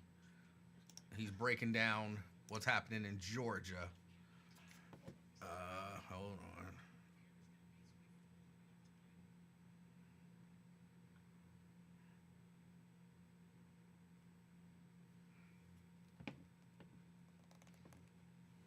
of 75 points or so in 2020. He's performing even better in these counties. So look, just zoom out here and look at the implications of this potentially if this continues with the votes that are still to come in Georgia, North Carolina. I say this as a very, very big if here, but if you just play this out to let you know about the implications here. If Trump gets Georgia, and if Trump gets North Carolina, okay, and there's no other surprises outside of the battlegrounds, and we already saw Iowa called. That was one of the potential surprises people were thinking about. With those two states, Trump would move probably to 251 expected electoral votes. And how many electoral votes are in Pennsylvania? The answer is 19. So if in the remaining votes in North Carolina and Georgia, Donald Trump is able to lock down victories in those states, I say if, but based on what I'm showing you, there's reason for hope for the Trump folks that that could happen. If Trump wins those two states, he'd be at probably 251, and likely in that scenario, if he could get Pennsylvania, that would get him to 270. Now, Pennsylvania, still a scramble here. 57% of the vote is in. Just check in here on Luzerne County. We continue to get more vote out of here. This is one of the key bell bellwethers we're using because this is Northeast Pennsylvania. Boy, there's a ton of vote in here, and this is the area the Trump campaign said they're going to improve on 2020 here. Again, 2/3 of the vote in now. Trump is ticking up closer to that 2020 level here, so keep an eye on that and the rest of the state. But Pennsylvania, just given what we're seeing in Georgia and North Carolina, increasingly taking center stage right here as one that the Harris campaign has always wanted, felt they needed. If Trump gets Georgia and Trump gets North Carolina, then Pennsylvania becomes an absolute must for Democrats. Steve, we've got a projection to make. NBC News is making a projection in the presidential race in Nebraska. Now, as you know, in Nebraska, the electoral votes are allotted by congressional district. So I need to be specific here. NBC News is projecting that Donald Trump will win overall the state of Nebraska in the presidential contest. But at this point, NBC News is only comfortable attributing 3 of the 5 electoral votes in Nebraska to Donald Trump. Again, they will go congressional district by congressional district. There is still a chance here that although Trump is winning the state, that Harris may get an electoral vote or 2 out of the state. So we will watch 3 of the 5 electoral votes in Nebraska projected to go to Donald Trump per NBC News. Joining us now from Reno, Nevada, which is Washoe County, Nevada, is NBC's Steve Patterson. Steve, I understand that even though we've got... All right. So that's where that is. I see Daryl says it's over. Where's my passport? It's not over yet. He hasn't won Georgia. He hasn't won North Carolina. And again, there are some pretty big ones still coming. He hasn't won Pennsylvania. He hasn't won Michigan. You know what I'm saying? There's some big ones. It's not over. It's not over. Diane says, I believe they're saying Landsman won. Landsman's going to win. With 88, I don't know, let me refresh and see if they've done another dump here. No, they haven't. So with 88%, he's up 64-35 over Orlando Sansa. So Landsman is going back. Landsman's going back.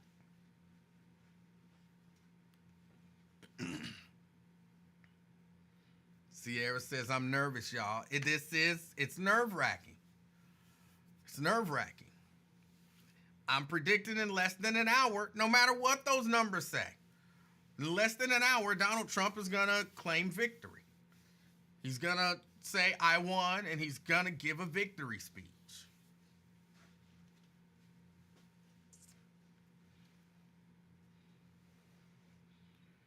How many of y'all wasn't prepared for it to be this close? Just curious. Because if you weren't prepared for it to be this close, and I know you're thinking this don't seem close. He looked like he running away with it. It's close. If you weren't prepared for it to be this close, what were you paying attention to? What were you looking at? People told y'all it's 50-50. All these battleground states is like 48-48. 50-50. 49-49. It's been close the whole time.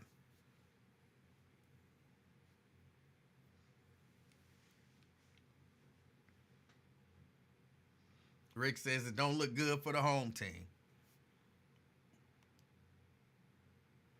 When these numbers come out, when Diane says, I didn't think Georgia and North Carolina would take this long.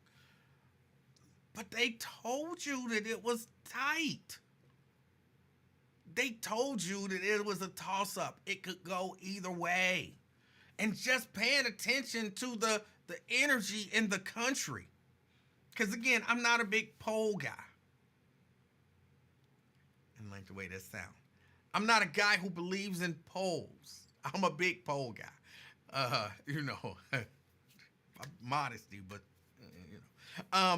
but they told you, hey, this thing is gonna be close. The energy was like, this is gonna be close. It's gonna be close.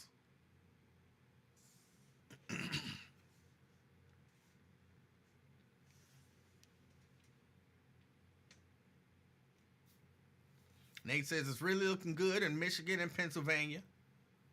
Tim Walz is the freaking governor of Minnesota. They say he's popular. That state shouldn't be close at all. You still gotta account for the fact that this is racist America. This is racist America.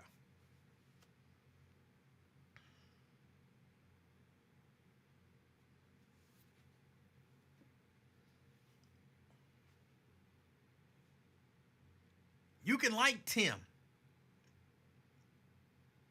but Tim ain't the top of the ticket. That black Indian lady is.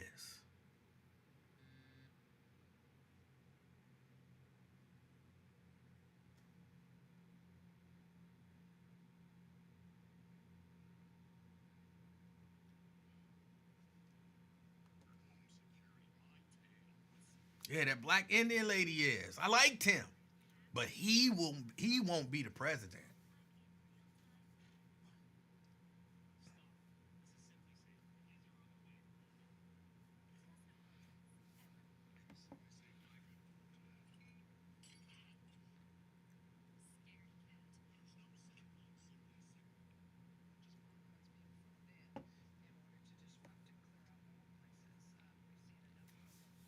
NBC News is still heavy on this Russian bomb threats and all of that kind of stuff.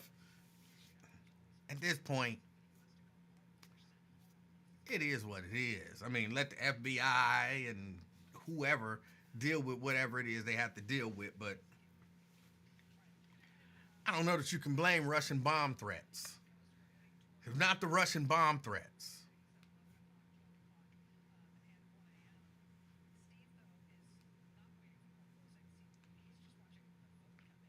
So NBC has it 91 to 210 so far. Hold on, Kornacki is going back up there. Let's see what he's got to say.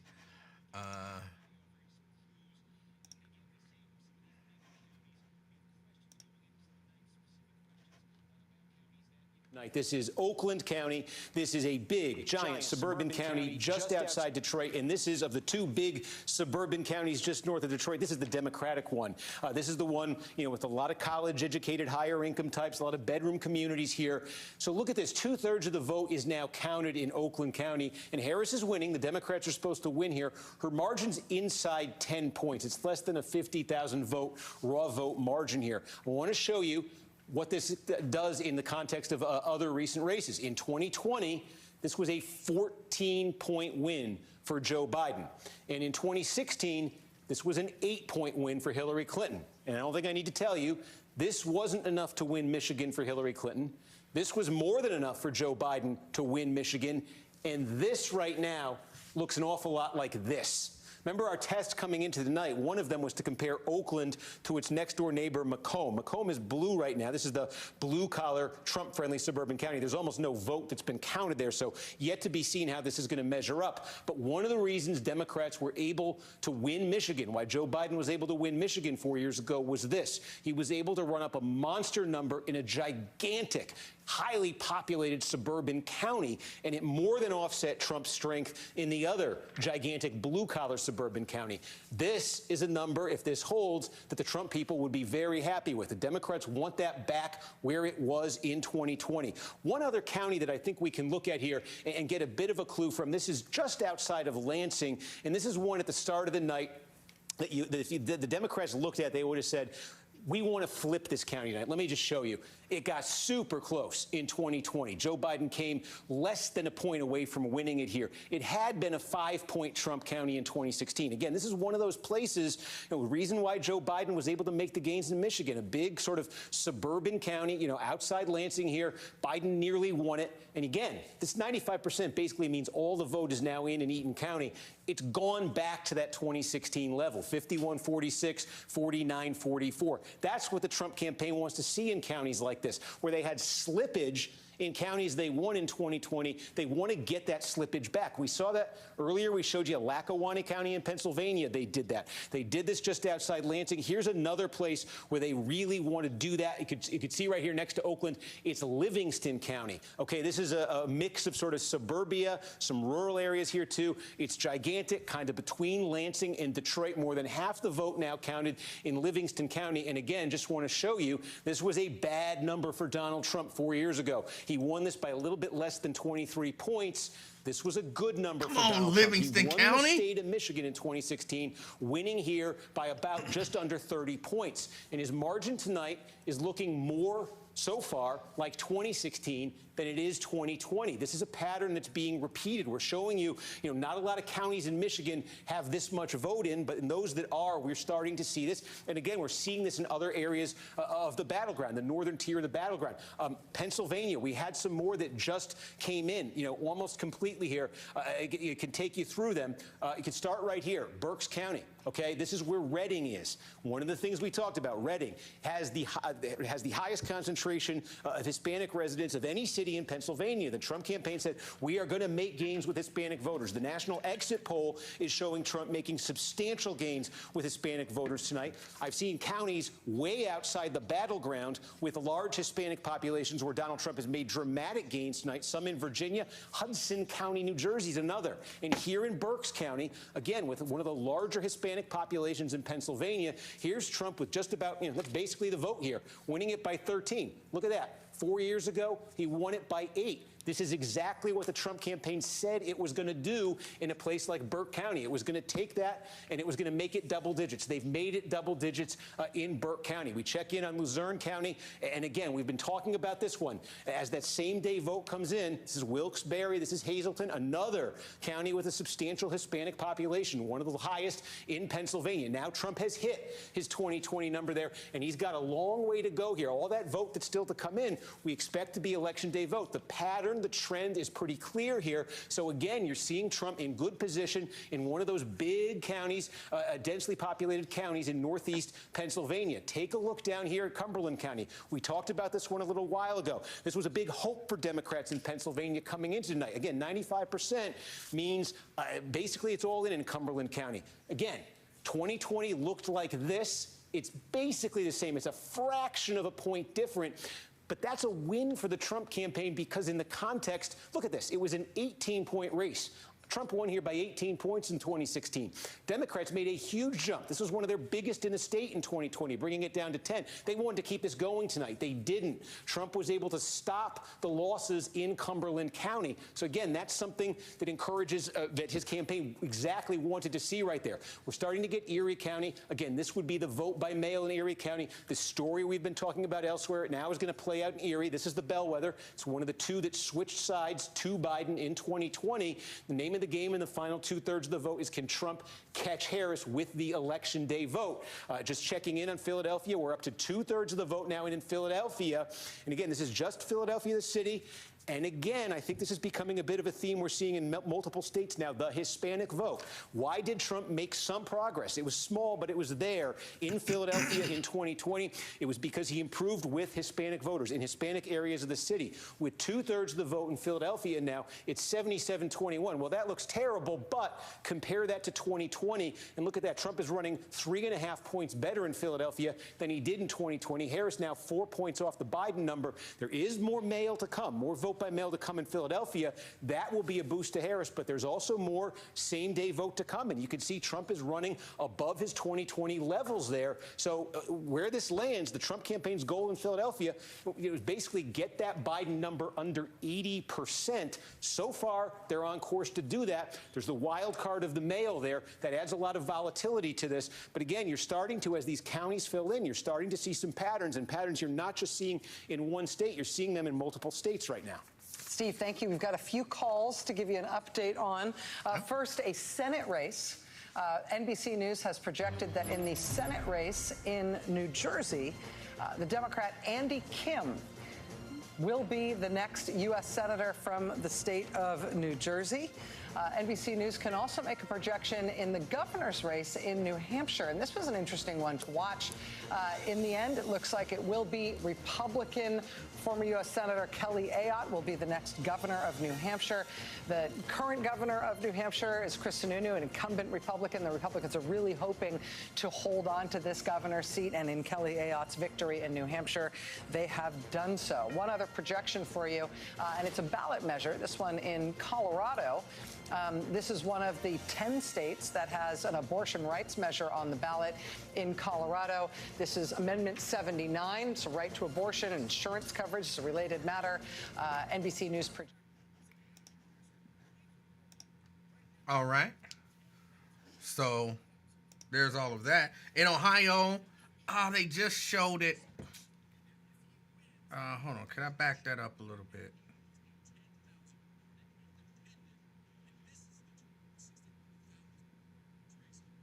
Bernie Moreno up in Ohio with 84% of the vote in, 51 to 46.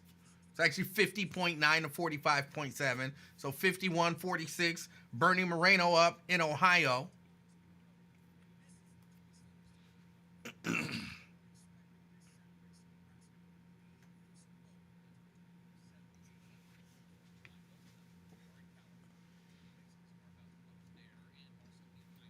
Angela wants to know, what is definitive and not projection at this point? Well, virtually nothing. I mean, to get 100% of the vote in is when it becomes definitive. So when all of the votes are counted and certified, that's when it's definitive.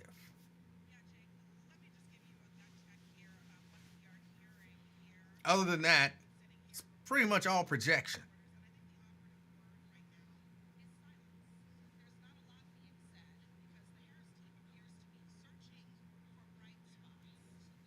Vernon says Landsman is projected to win Ohio 1st District over Atlanta Sansa. Yeah, I told you that, about 10 minutes ago? I projected that one. Look, my projections are just as good as anybody else's. I told you Landsman's going to win that race. No doubt about that.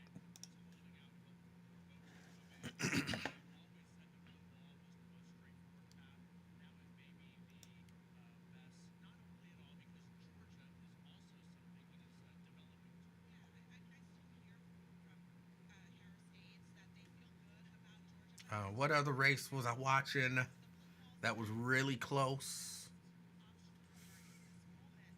What race was it that I was watching that was really close, y'all?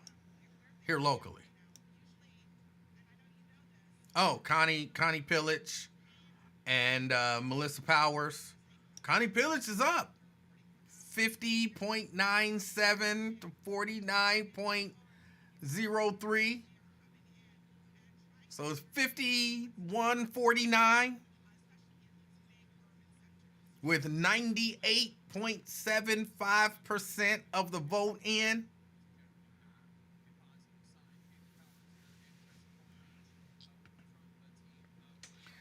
That one I didn't see coming. I didn't think Connie had a chance in hell. I didn't think Connie Pillage had a chance in hell. I voted for her, but I didn't think she had a chance. I mean, it's not 100% of the vote in, but hold on, contest details.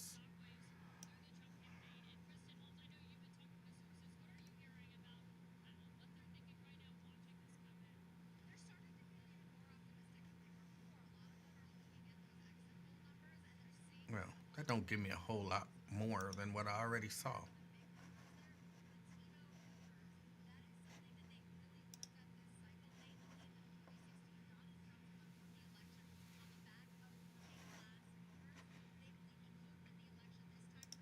So it's,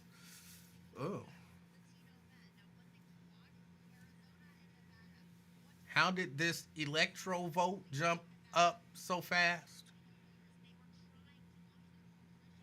I'm not sure what you're talking about.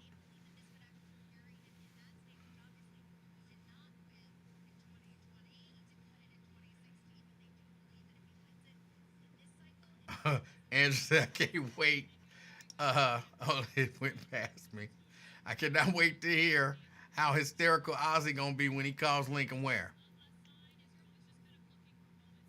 He might be exceptionally happy. This race is not over. I know y'all giving up and y'all thinking it's over, and it don't look great.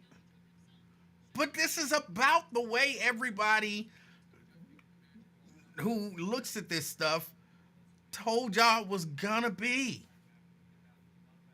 These battleground states are gonna be really close, and the way that they break is how this election is gonna go.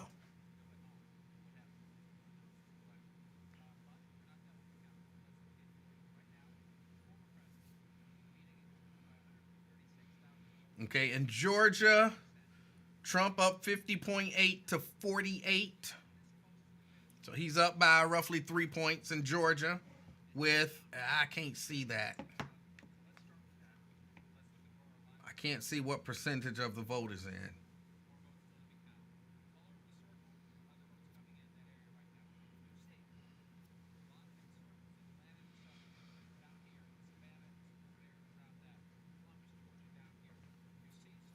Angela say, I ain't giving up nothing. Well, I don't necessarily just mean you, even though, because I'm not 100% sure. I don't know where you stood on any of this stuff. So, you know, you might, for all I know, been a Trump supporter. I don't know.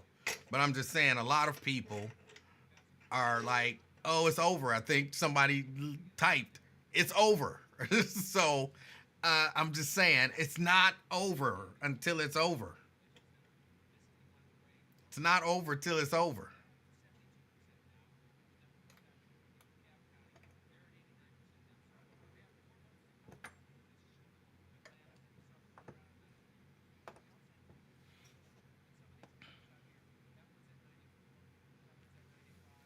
Let me see. We got about 3 more minutes. We got about 3 more minutes before they call California and, you know, some of those states out west. And I'm saying about 20 minutes before Trump declares victory, no matter what the numbers say or how close it is.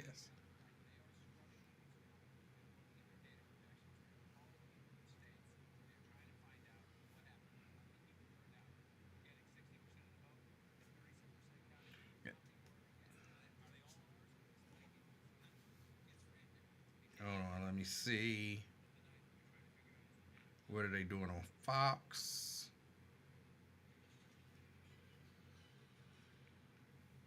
Fox has it 119 to 212.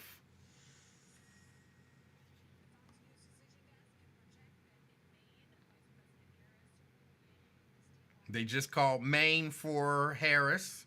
It's 2 electoral votes.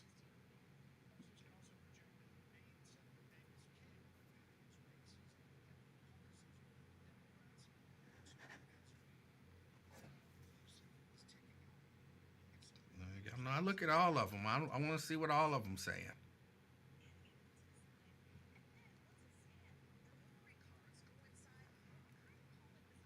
One minute, roughly a minute, 30 seconds or whatever. Let's see. Who will we watch? I think the last one I had up was it MSNBC?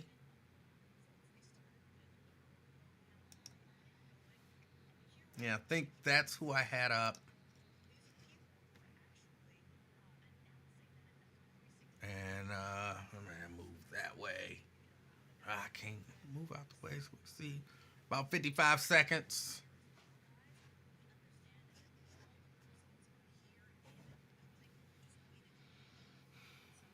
I have to say, in terms of graphics for when they call a race, MSNBC has the best graphics. Their team put in the best work. They have the best graphics for when they call a race.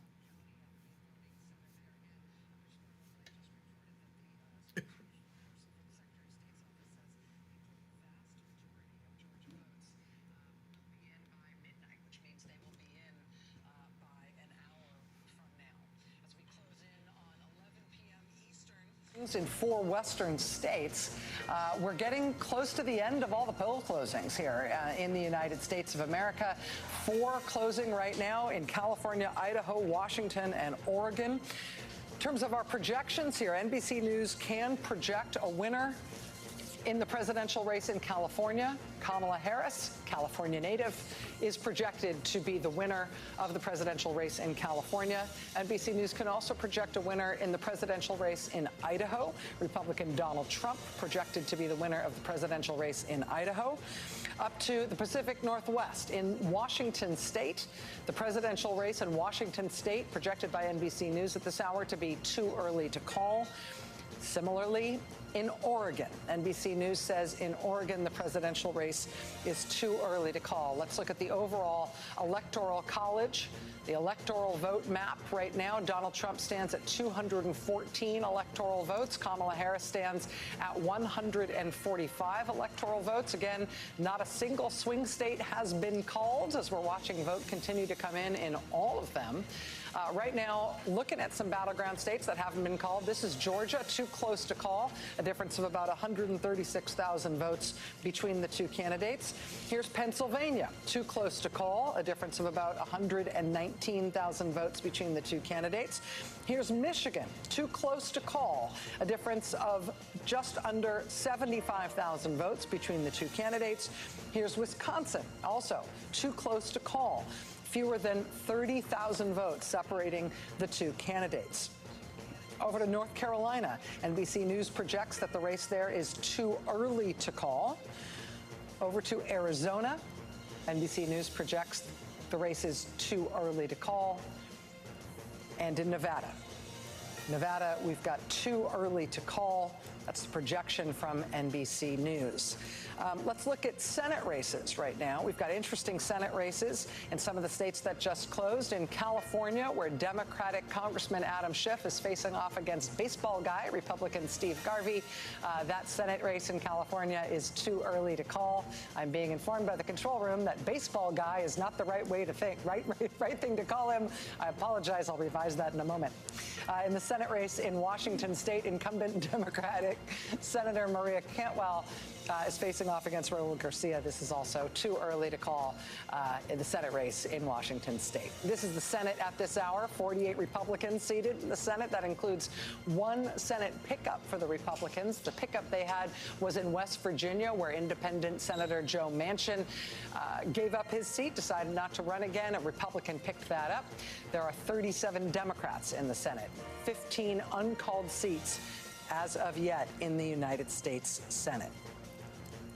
So again, we don't have many more poll closings coming. We got one at midnight. All right, so there you go. That's what that looks like so far. So it's not hopeless, y'all. It's not hopeless.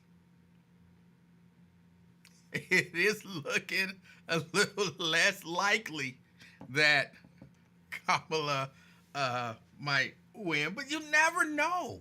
You never know how these votes are gonna, because sometimes I think some precincts like to hold back votes.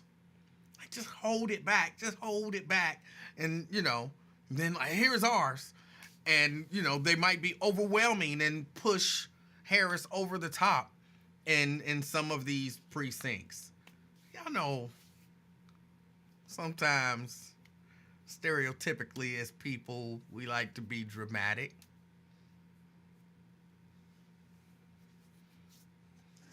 So we'll see. We will see.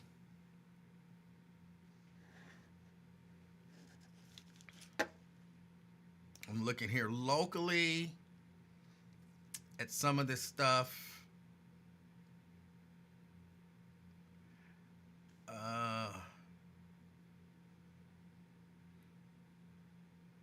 Let's see. Greg Landsman, again, he's going to win. Donnie Isaacson, he's going to win. Cecil Thomas is going to win. Cedric Denson is going to win. Rachel Baker's going to win. Oh, didn't mean to hit that.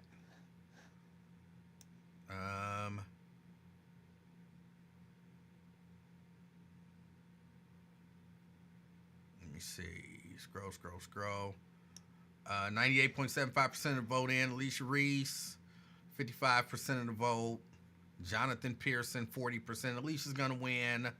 Denise Driehaus is going to win over Adam Kohler. But Denise Driehaus will have, right now she's almost 5,000, has 5,000 more votes than Alicia Reese. I don't know how significant that is.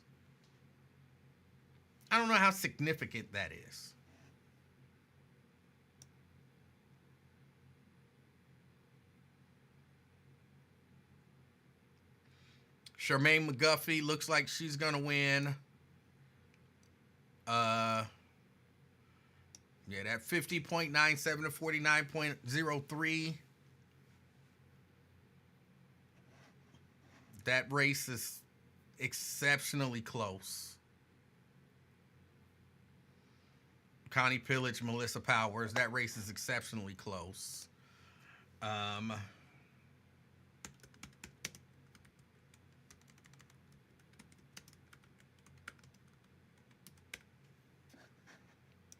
Let's see. Can I get these numbers for Senate?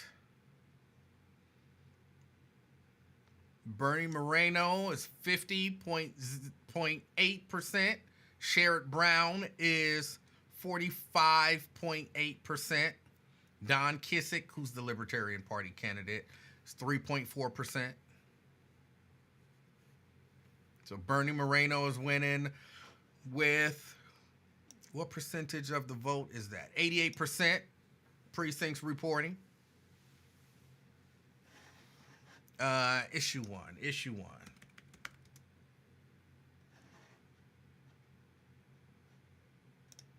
Hold on. Issue one is losing. With 86% reporting. Issue one, no, is 54.3. Yes, is 45.7. So it looks like issue one is not going to pass.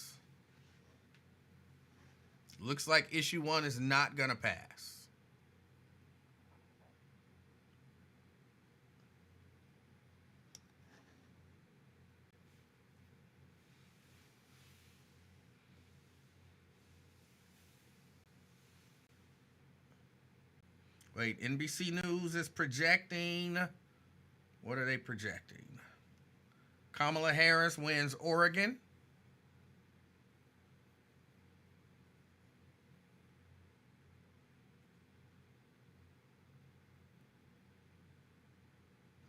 NBC News is projecting Kamala Harris wins Oregon.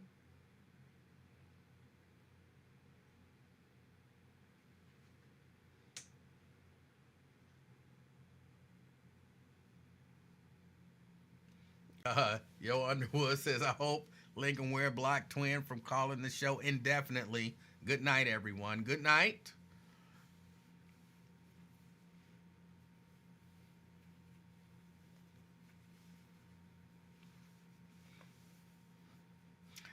Issue one is, I'm projecting issue one is going to fail. It's down almost 10 points with 88% reporting. 54% is no. 45% is yes. So I'm projecting issue one is going to fail.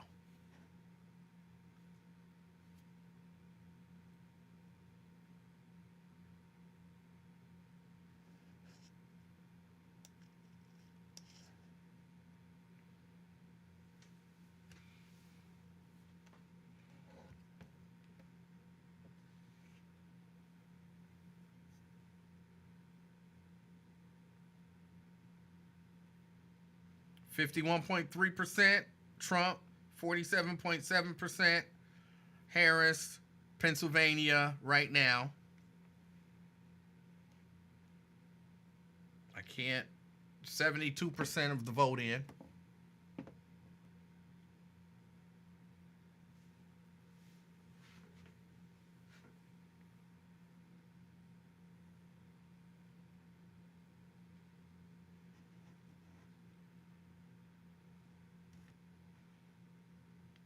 So right now, according to NBC projections, it's 153 to, is that 214?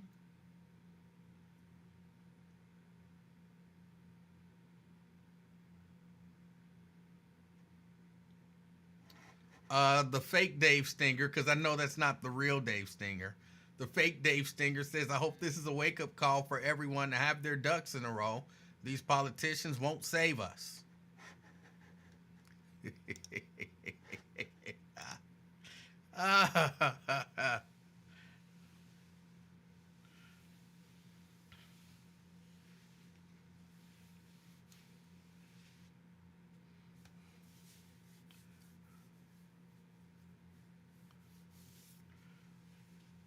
So we're gonna see what happens, y'all. It's not over. It's not over. And even if, which I've been saying all along, it's a real chance you are not the real Dave Stinger. You are the fake Dave Stinger. I've been telling y'all all along, it's a real chance that Trump could win. And yes, there will be, Brian, an all-out assault on the Constitution. An all-out assault on the Constitution. And I'm telling you, if he win, y'all better be hyper vigilant.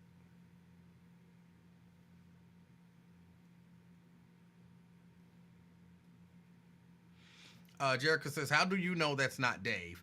Well, I talked to Dave and asked him about that, and he said he doesn't have a YouTube page. He doesn't watch the show. So I know that's not Dave. I talked to him. When this Dave called in the first time, I called him like, hey, thanks for checking out. I mean, called in. Sent the first message, weeks ago or whatever. I called Dave like, hey, man, I appreciate you checking out the show. And he was like, I'm going to check out your show. That's not me. I don't even have a... So I know that's a fake. I know that's a fake Dave.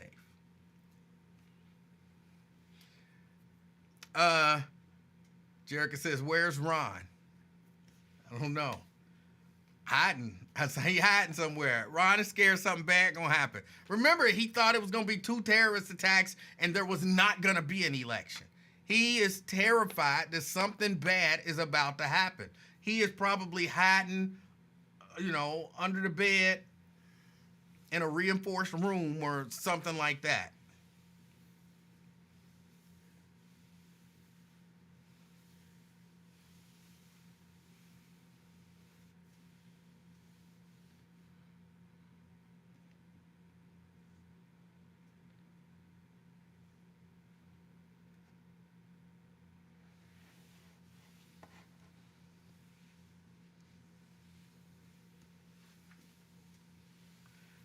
The fake Dave Stinger says, I'm at work most of the time the show is on, but I support and watch it later on.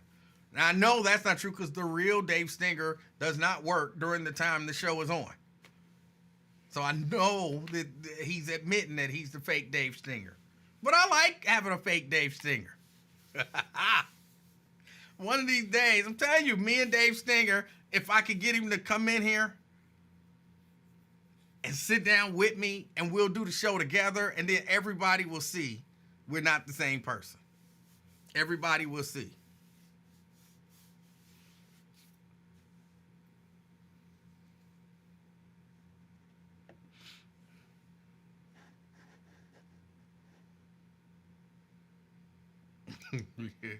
I don't think he's hiding from the dark man. Let me see, refresh this thing and see. This Connie Pillage, Melissa Powers race is fascinating. It's fascinating to me because I didn't think she had a chance. So I'm kind of glad I was wrong.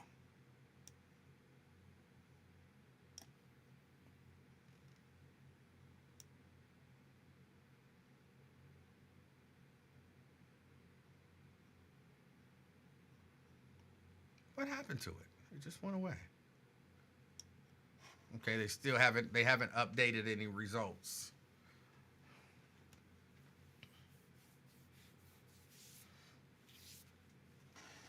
Again, you might be able to trick somebody like Twin. Twin might think you're the real Dave Stinger. Shannon says, has Nate met Dave Stinger? I don't know. I've actually never asked the two of them if they've ever met. So I don't know.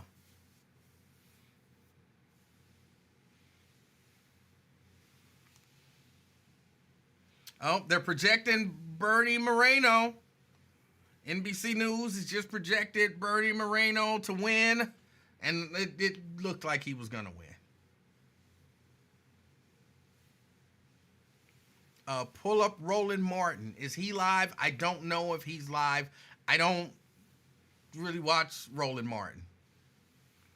I don't have no beef with Roland Martin. I just don't typically watch his show.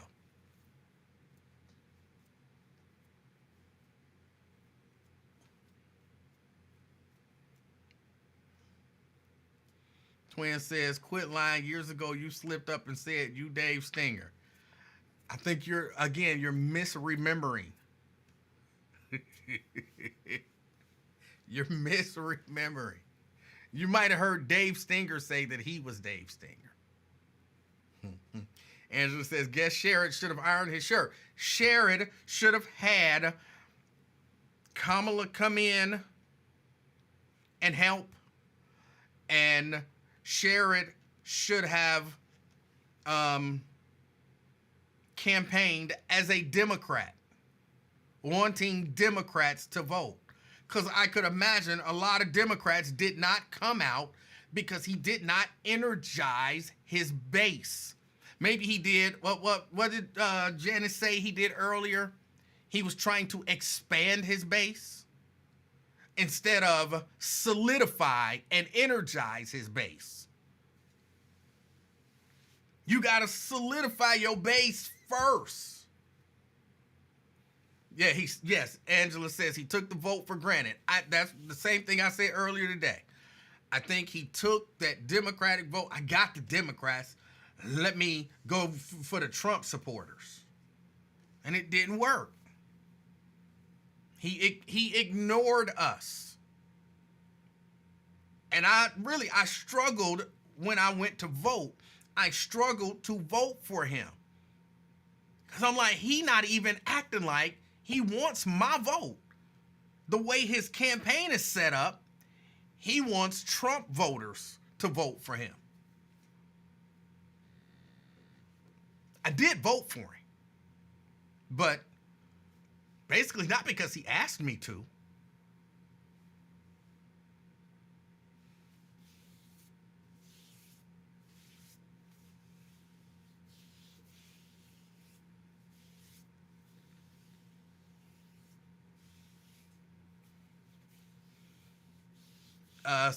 Let me see. So Sherrod lost, huh? Yeah. Sherrod lost. Daryl says, I ain't gonna lie, I didn't vote for him. I voted for that libertarian Don Kissick. Yeah. I struggled. You didn't ask me for my vote. You didn't say, hey, my base, hey, Democrats, I want you to vote for me. I support the Democratic Party. I support our Democratic candidates. I support, you basically said, look, Kamala, Tim, don't come up in here messing around, I'm in Ohio. I can't win in Ohio with Democrats supporting me.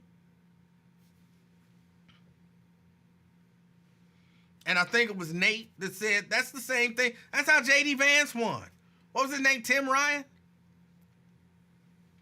Tim didn't want Democrats to come in and support him. He thought, I got to win over the Republicans.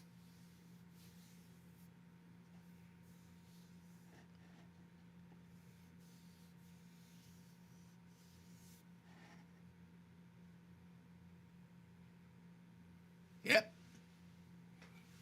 If Trump wins, it looks like he'll have the Senate.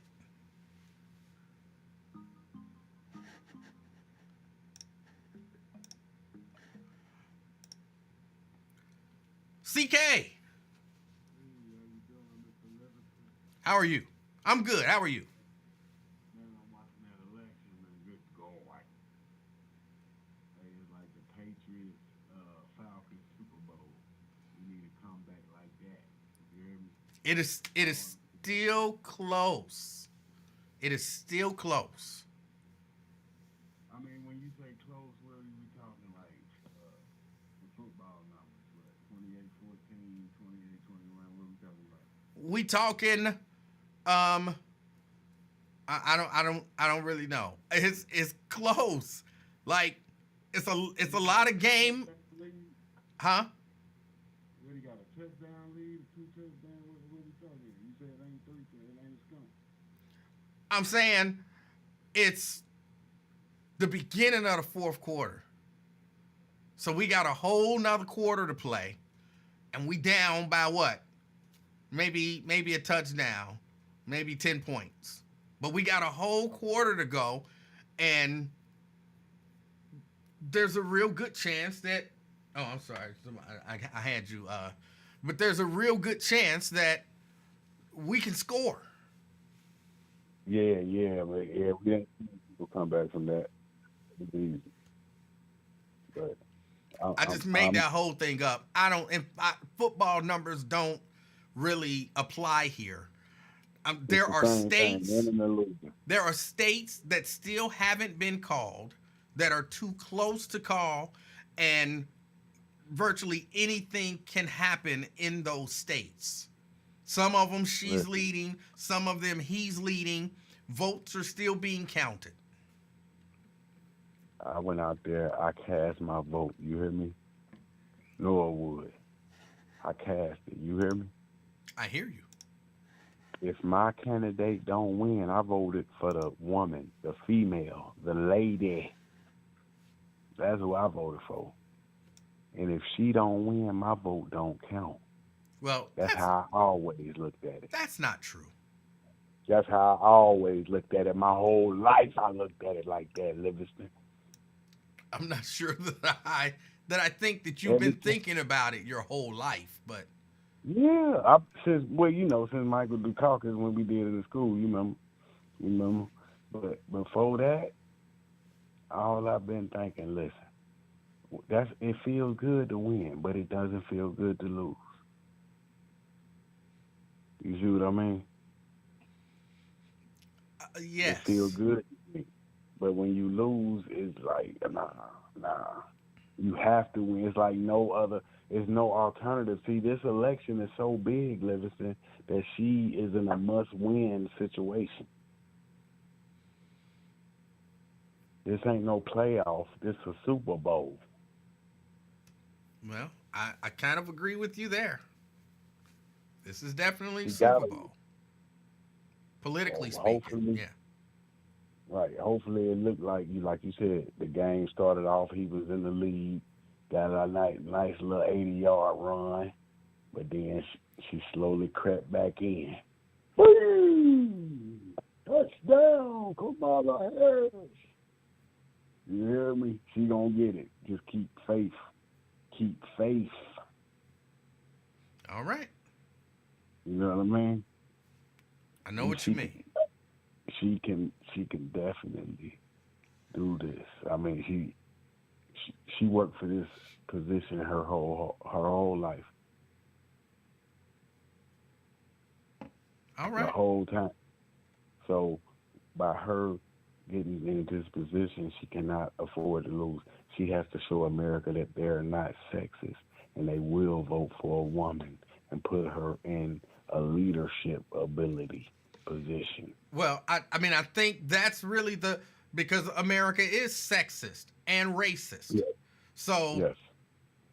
I think that's a lot of what she's fighting against, or what if she were a man, I think you might be looking at something different. If she were white, you might be looking at something different. You never give in to the twerking. You leave that alone. You have to win this by any means necessary. twerking is not going to get you votes. You banish that. Huh? You know what I mean? What are we talking about? She brought Megan Thee Stallion on her platform, and she started twerking, sir. Okay. You don't do that. And if you have any chance of winning, you have to. This is very this is critical. It's like you got to be very methodical with your moves. It's like chess. What the hell, Livingston? Do you want to win, or are you trying to lose the election with twerks? That's going to be held against you as a woman. Trump could do that. You can't. They're going to say this is the stuff we're talking about. They're going to use this type of nonsense. You don't surround yourself with these type of people. They will twerk you out of an election, sir. Okay. Yes, sir. Wow, that was a gem. That was definitely a gem there. And it sounds like I'm trying to be funny, but I'm really not. I don't know that the Megan Thee Stallion, and I don't know if she actually twerked or not, but I do think stuff like that, because like we have to at some point come up with a standard and say this is acceptable, this is unacceptable, right? This is acceptable, this is unacceptable. But I could see who you bring to campaign for you turn some people off. And like you said, Trump can do things. It's America. It's America. I know people hate when I say stuff like this, as if racism don't still exist, because there are people who still trying to convince you that racism don't still exist. But racism still exists. And yes, some people have more privilege than others and can do things that other people can't do. Trump can say racist stuff and bring all manner of crazy people on the stage with him and do whatever they want to do. And people would just write that off as, oh, that's just Trump being Trump. But some of us won't necessarily give us that same grace.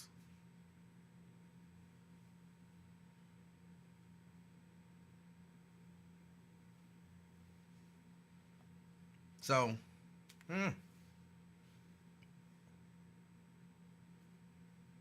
don't let race talk you out of election, I think he's saying.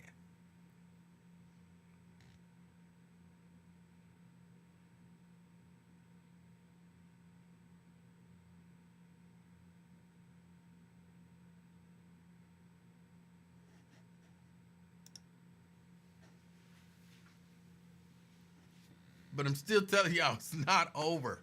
It's not over.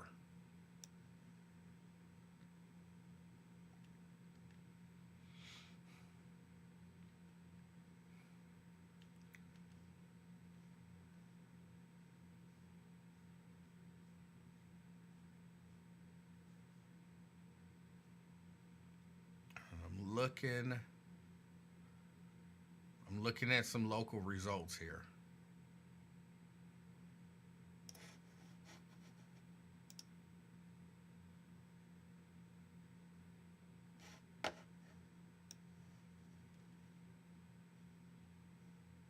Hold on.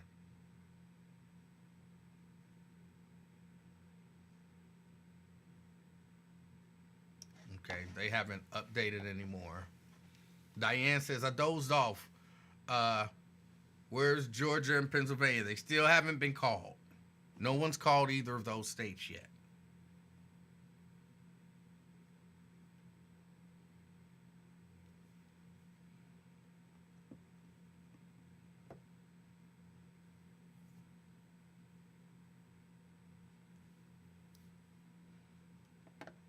Fox News has it 193-216.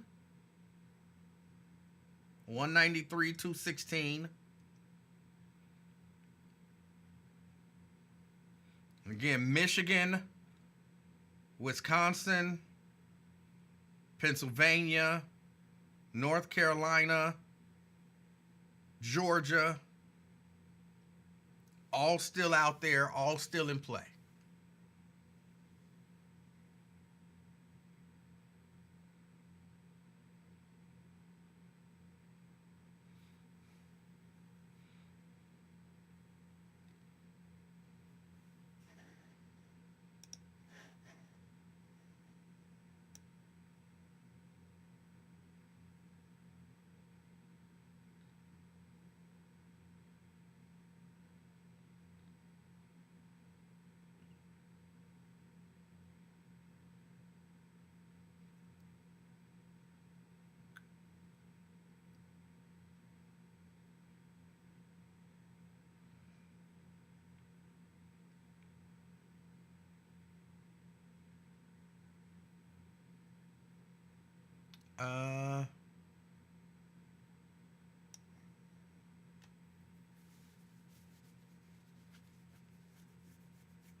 Twin says, Sherrod said, I give up.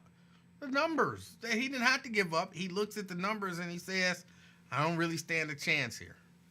This race is over.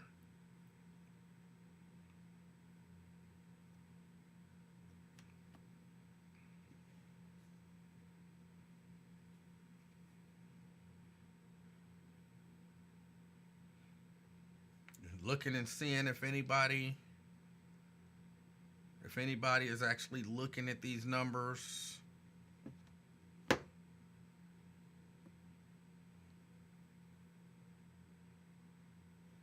Trump is ahead in Wisconsin with 95% reporting. Well, no, that's for that county.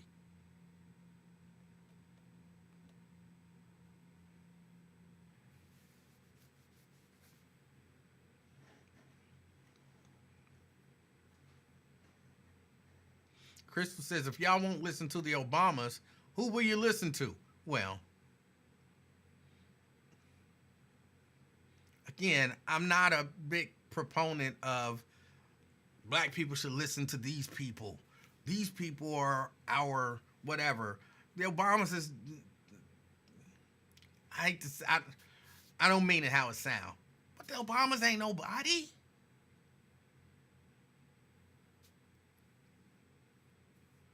Ain't nobody.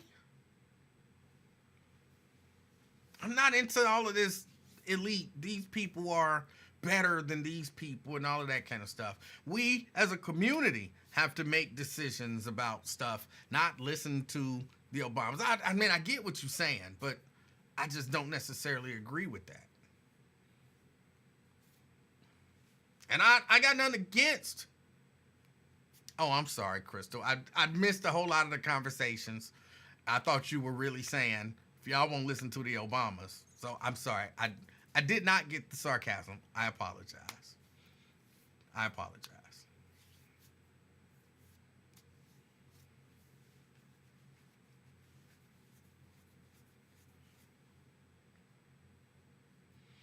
Jerica says, stop hating. It's not hate to say that somebody is not better than the rest of us. He ain't nobody. He's some guy. He won a presidency. Yeah, he did. But he ain't my leader. Like, I don't understand a whole lot of y'all, not y'all, but a lot of people, in particular black people, longing for a leader.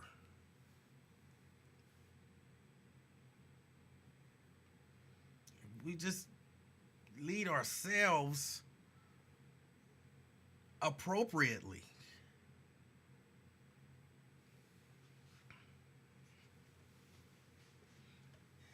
Some stuff you ain't, what you do at home is what you do at home, but some stuff, you don't just be out in public doing stuff.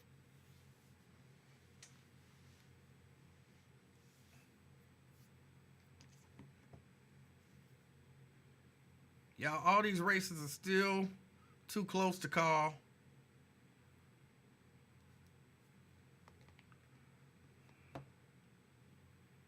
I myself am getting ready to go upstairs. And Jarika says, okay, calm down. I myself am getting ready to go upstairs and lay it down. Hold on, NBC News is projecting Amy Klobuchar will win Senate in Minnesota. I thought they were projecting one of the states in the presidential.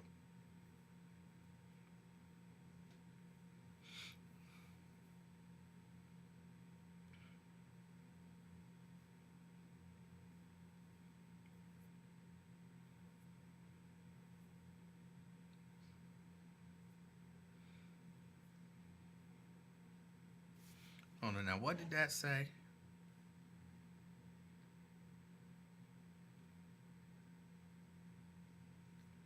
According to NBC and the calls that they've made tonight, the projections that they've made so far tonight, the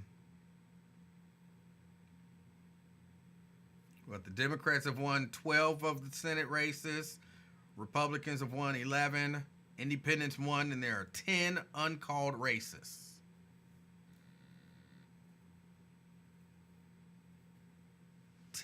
Uncalled races.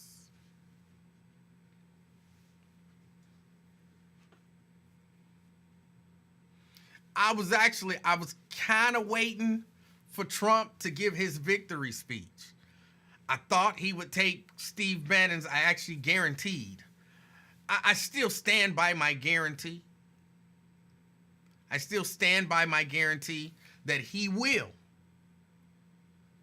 declare victory before it's clear that there is a victory. But I thought he would have done it by now. So I guess I was wrong about that. And if I can be wrong about when he declares victory, I could be wrong about how he will conduct himself once he gets into office. I could be. I'm not, but I could be.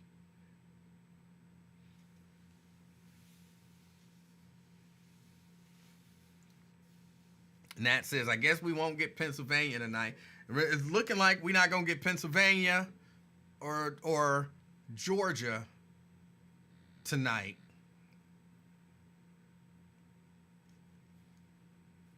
Maybe Michigan, North Carolina, Wisconsin.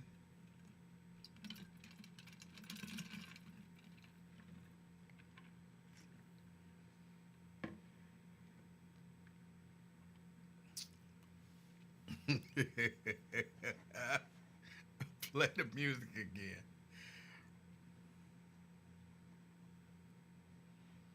Nate says there's a possibility the Republicans can win the White House, the Senate, and the House. This is wild. It is. The message is hate. That's a winning message in America.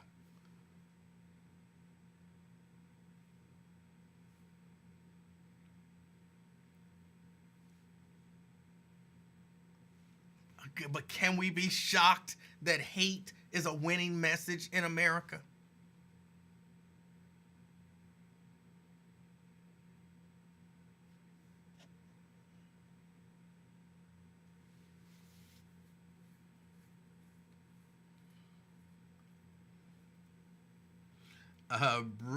Blade says, let the purge begin.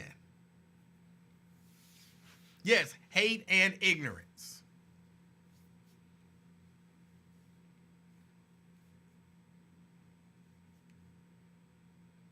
But if, and I said if, Trump wins, which again, we all knew was a possibility.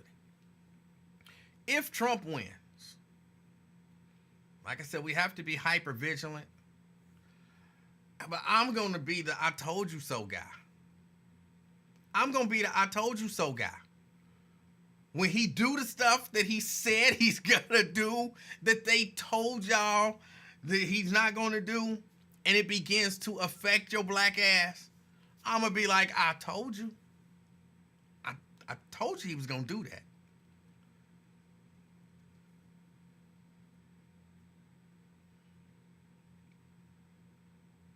Oh, they're projecting Donald Trump, North Carolina.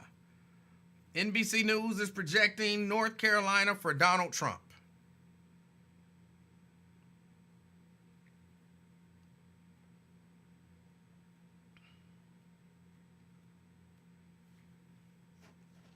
That's 16 electoral votes for him.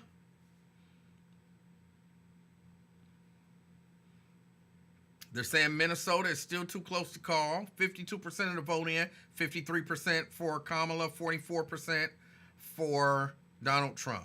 That's according to NBC. Their numbers put Trump at 230 and Harris at 185.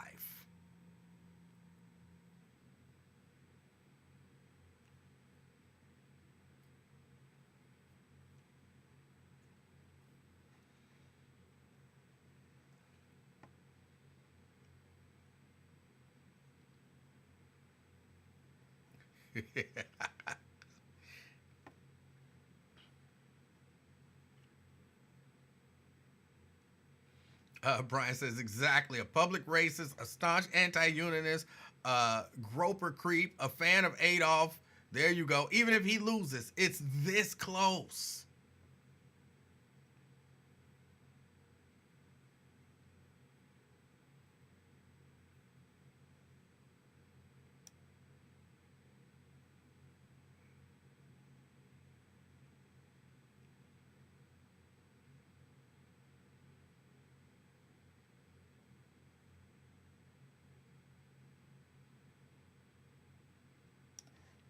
Nate says, hate and fear. As much as I hate it, Dems have to fight back in the culture wars. The party does not support all that stuff they put in the commercials, but they don't fight back because they don't want to offend people.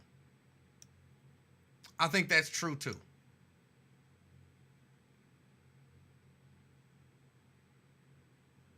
I think that's true too.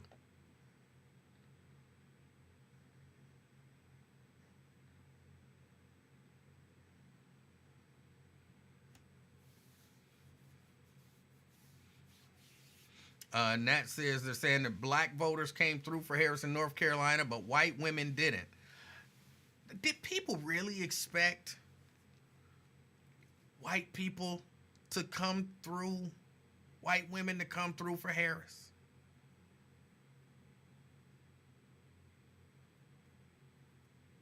Did y'all really expect?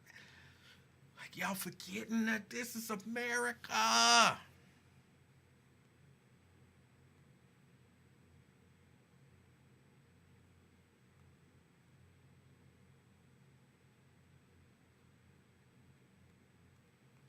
This is America. Even though it's North Carolina, that is still the South.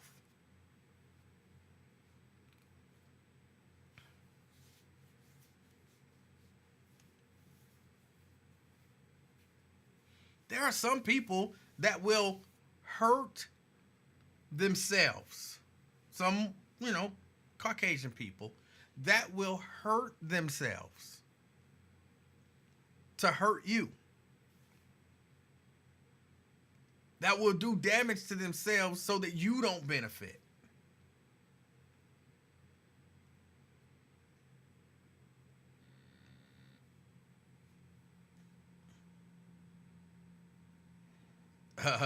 This is on a good note. Goofy Mark Robinson lost. Yeah. But I think that porn thing and, I'm a black Nazi and all of that sealed his fate. It was over at that point. Like, it was over.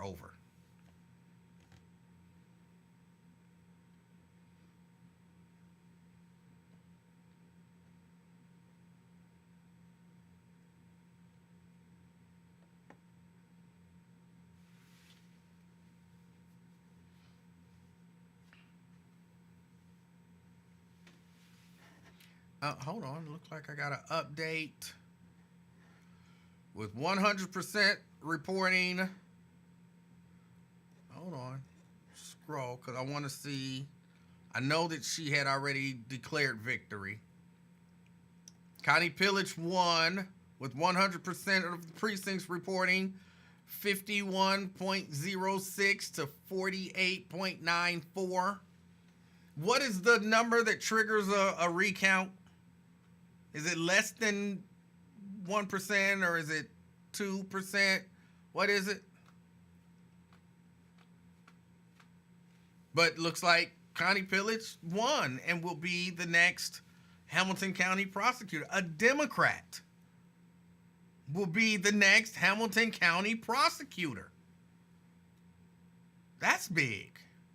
That's big.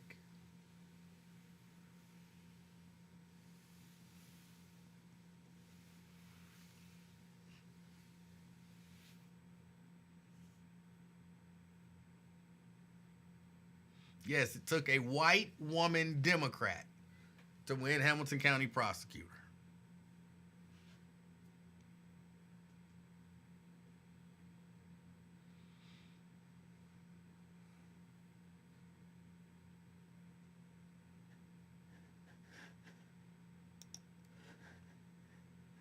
I've been asking people all day, do white women hate black people more than losing their reproductive rights? I guess the answer is yes.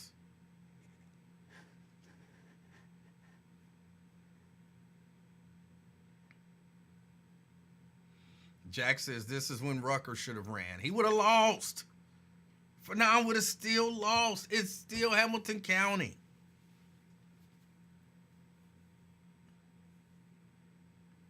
It is still Hamilton County. Who was that said it took a white woman?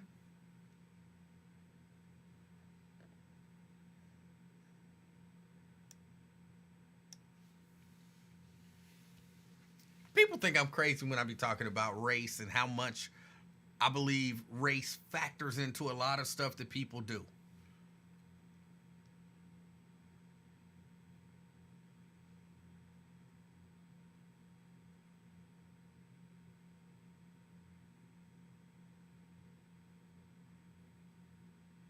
Anthony says that's something. She really didn't campaign hard and basically kept a low profile.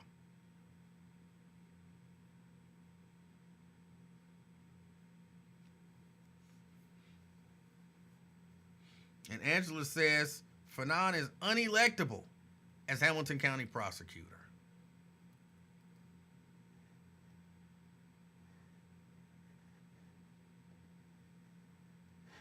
Hold on, let me see. I'm not sure. Hold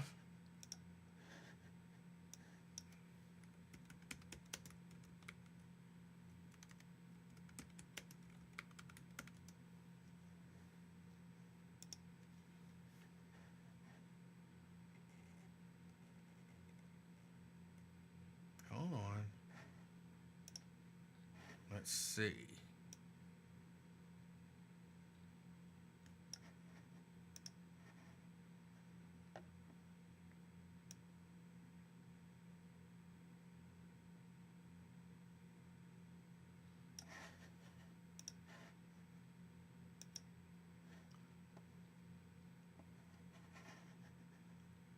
Trying to pull it up.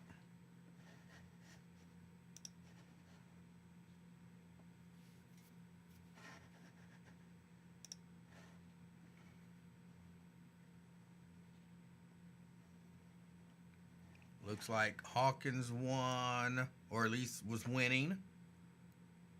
Shanahan, it looks like, was winning.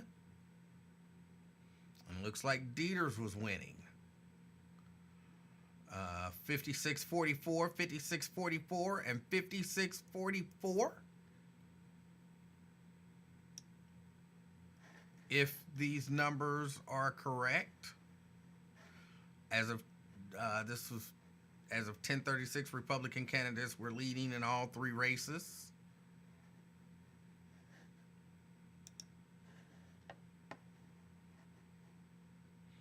Yes, Republicans win all three Ohio Supreme Court races.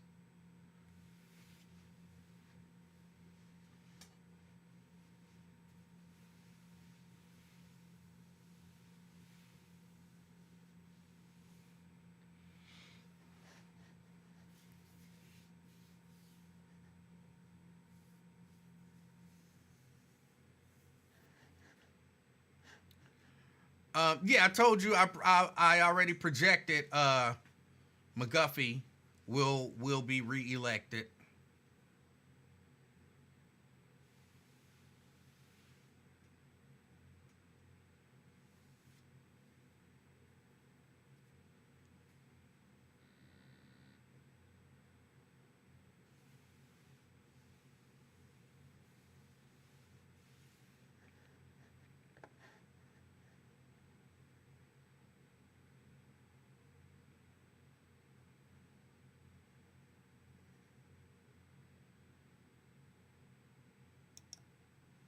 I have not seen Van Jones on any of the stations. But CNN is his station, right? I've not seen him. Okay, they're projecting, CNN is projecting Washington for Kamala Harris.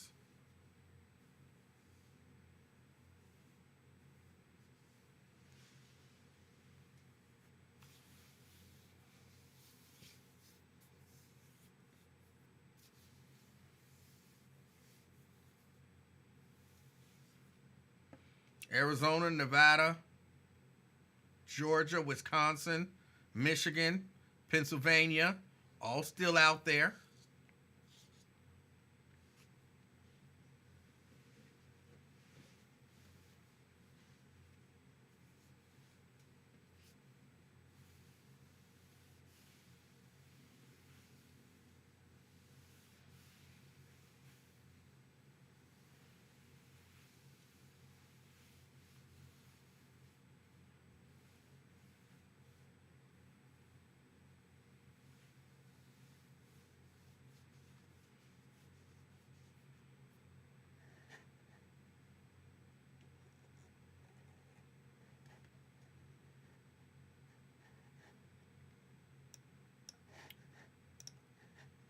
Hold on, let me see here. I can close that one.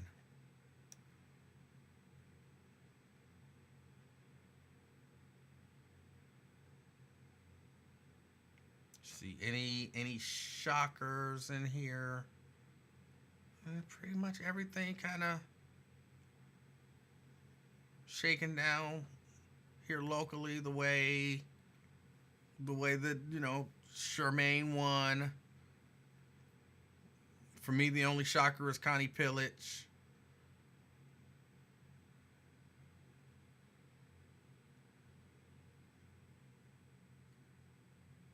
Issue 1 went down.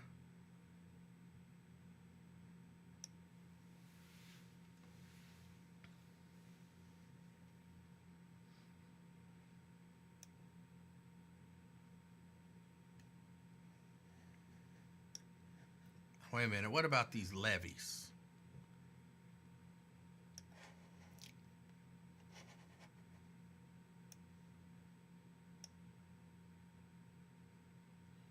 Uh, 35 passed.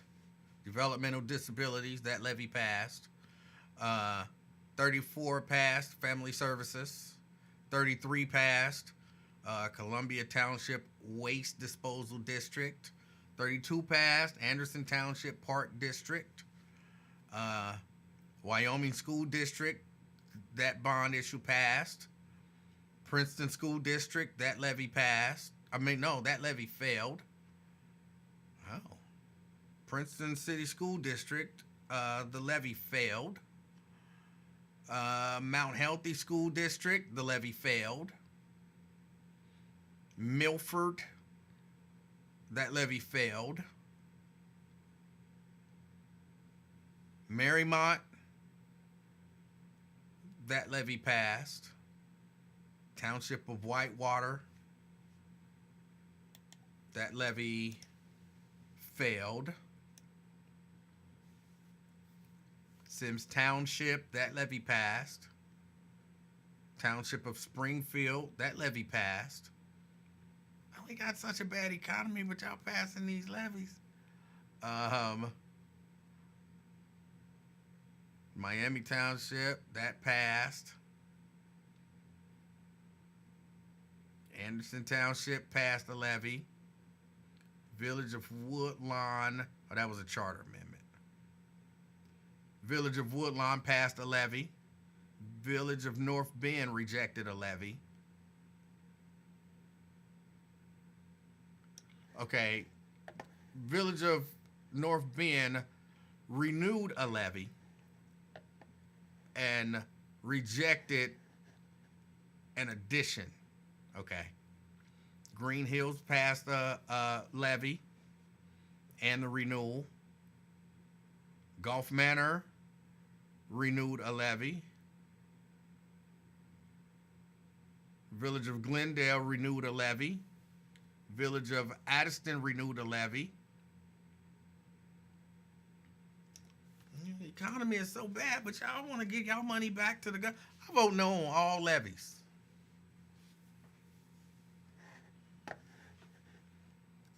Say what you want to say about me, but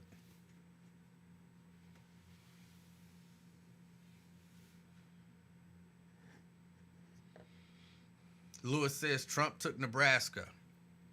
Okay, I didn't see a call on the stations that I'm watching,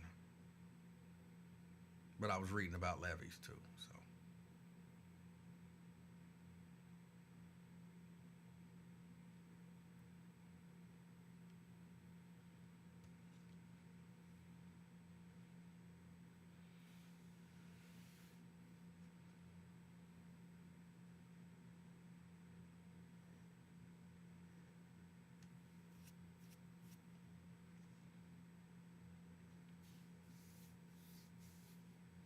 Angela says, I guess the question is, what are folks prepared to do about a potential Trump re-presidency? What do you mean, what are they prepared to do?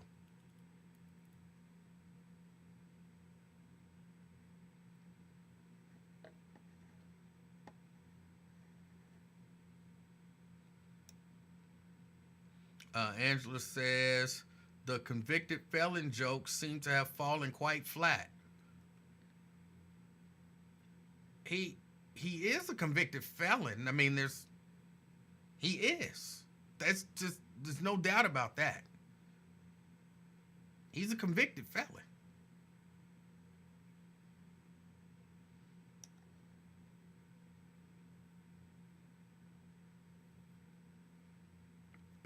People just don't care.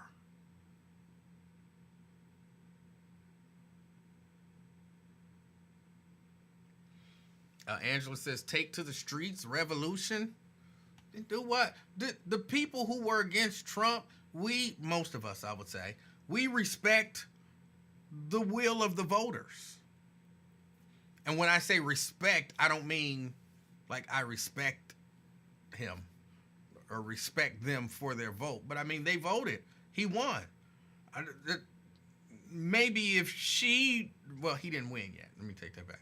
I'm misspoken. There's a chance that he'll win. But if she wins, those are the people who take to the streets. Those are the people who will revolt.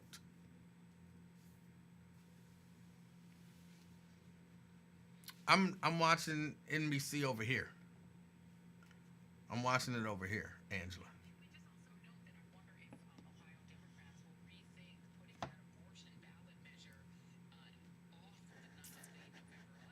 I don't.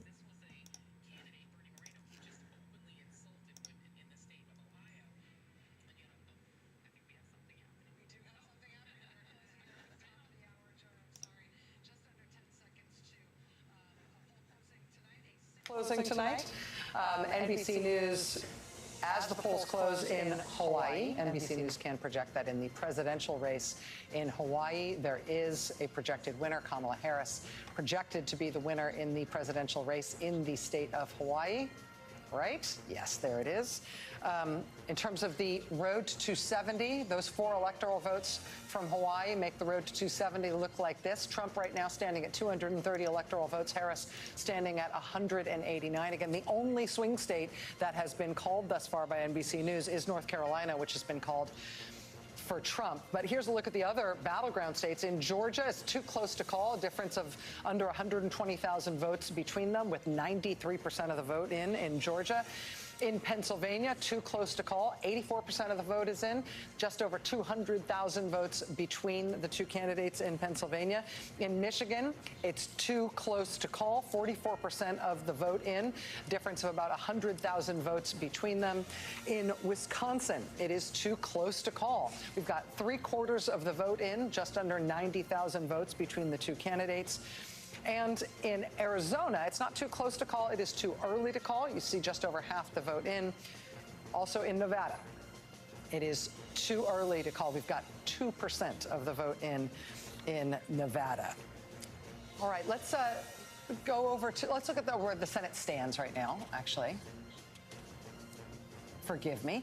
In the Senate race in Hawaii, where polls just closed at midnight Eastern time, NBC News projects the Senate race in Hawaii at this point as too early to call. This is Democratic incumbent Mazie Hirono. Sorry for my confusion there for a moment. I thought we were going right to this slide. This is where the Senate stands at this hour. There are still 10 uncalled Senate seats, which is a lot. Republicans have a net gain of 2 already.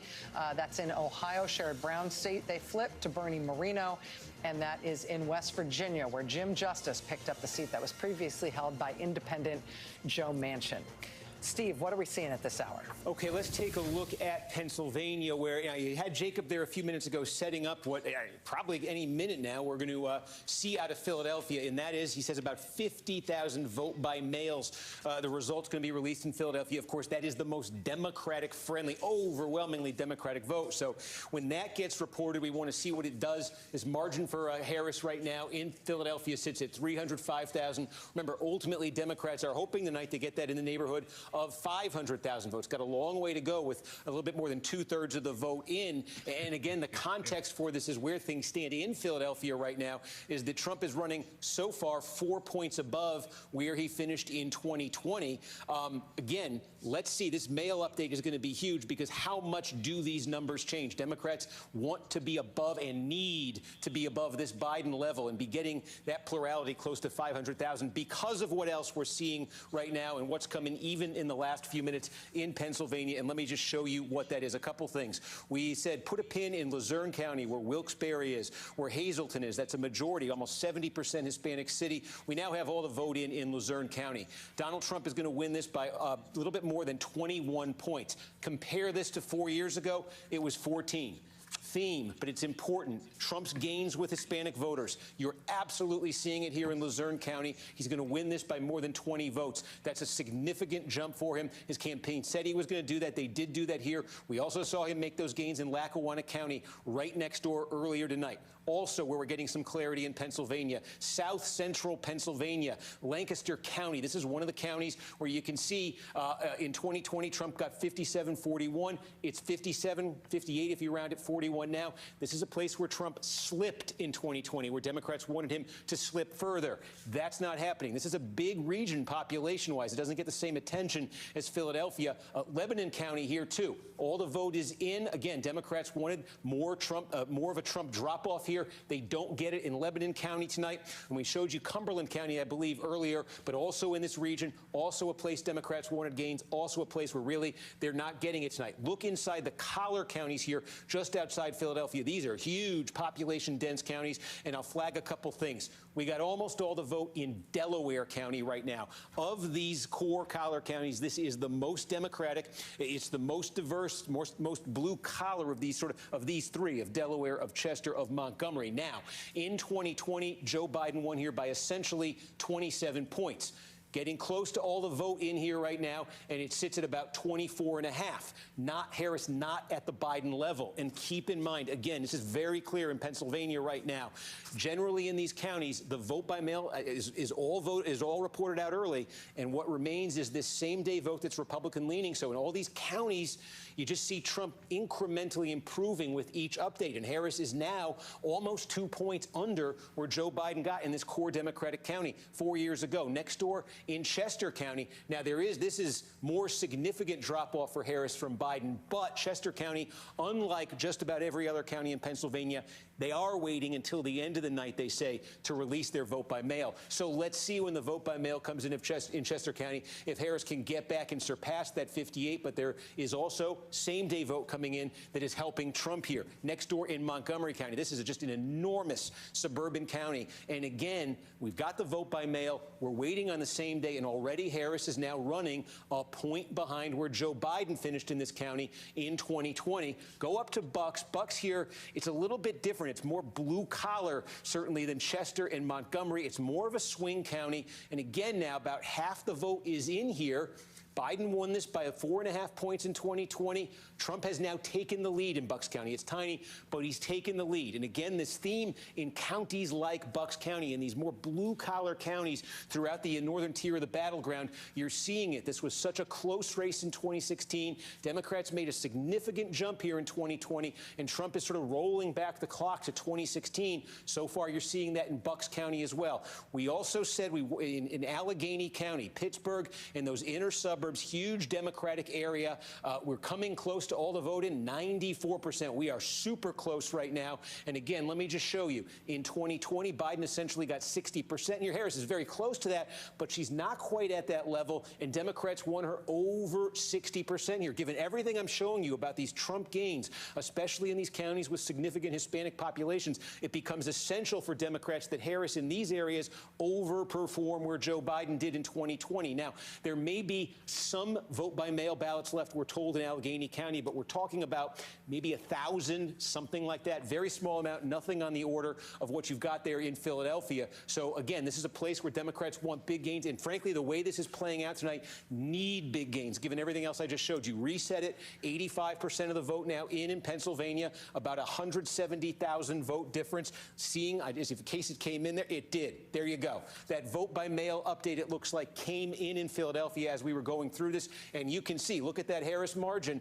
how much that jumped, basically up to 350,000. And there is, as Jacob said, another batch of mail that's going to be reported out tomorrow morning. So another jump like this expected to come that did knock Trump's number down, that did knock his percentage down to 20.8. It was at about 22 before, but again, he is still running 3 points north of where he was in Philadelphia back in 2020. So let's see that final. It's going to be a while till that final vote by mail update. But this one took Trump down a notch, but it didn't take him back to the level Democrats want him at there. And we can just take a trip down quickly to Georgia, because we've got some more counties that have basically filled in Georgia now, 93% of the vote. And you do see that margin for Trump has come down a little bit. It's just under 120,000 votes, his lead statewide. Not a lot of votes left here, but one place we finally got clarity in here is Gwinnett County. This is a giant one, more than 1 million people in that core Atlanta metro area.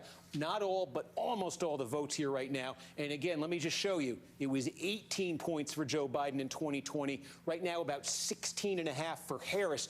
This has been the trajectory. Clinton won this thing by only about 6. Margin exploded for Democrats in 20, and they wanted it to take that next step forward in 2024, again, to offset what has been one of the stories tonight. We don't really show it because these counties are all so individually small, but I could just take you through dozens of counties that you see in red here where it's a Trump gain of 2 points. I bet he could. He could take us through. But I don't have energy for him to take us through. I have the energy now to go and watch for myself upstairs, hop into bed, and fall asleep watching election results. Look, I appreciate y'all hanging out with me, watching these election results with me, sharing y'all thoughts and concerns and fears, and some people insults and celebrations and whatever. I appreciate all of it. I really do. I'm going to get out of here, get me some rest. We'll see what happens, what gets called. It's not over. They say the fat lady didn't sing yet, but there's some fat chick somewhere singing something. I can guarantee you that. So we'll see what happens. Again, I appreciate y'all hanging out with me. Getting ready to get out of here. I plan on seeing y'all tomorrow Carolyn, so I'm about to watch the last episode of Beauty and the Black. That's the gay Tyler Perry show. That almost goes without saying. The gay Tyler Perry show. But I guess so. But I appreciate y'all. Enjoy y'all evening. Even if Trump ends up winning, it's not over. Life is not over, but we do have to be hyper vigilant about our constitutional rights and things of that nature, because he would be coming for them. So, but it's not over yet. It's not over. Enjoy the rest of y'all evening. I was about to say, it's midnight. Ladies, there's a few of y'all watching. Wake your man up and make him smile. Wake him up that one way. He won't mind. He won't mind. Trust me. All right. Till next time. I'm out, y'all.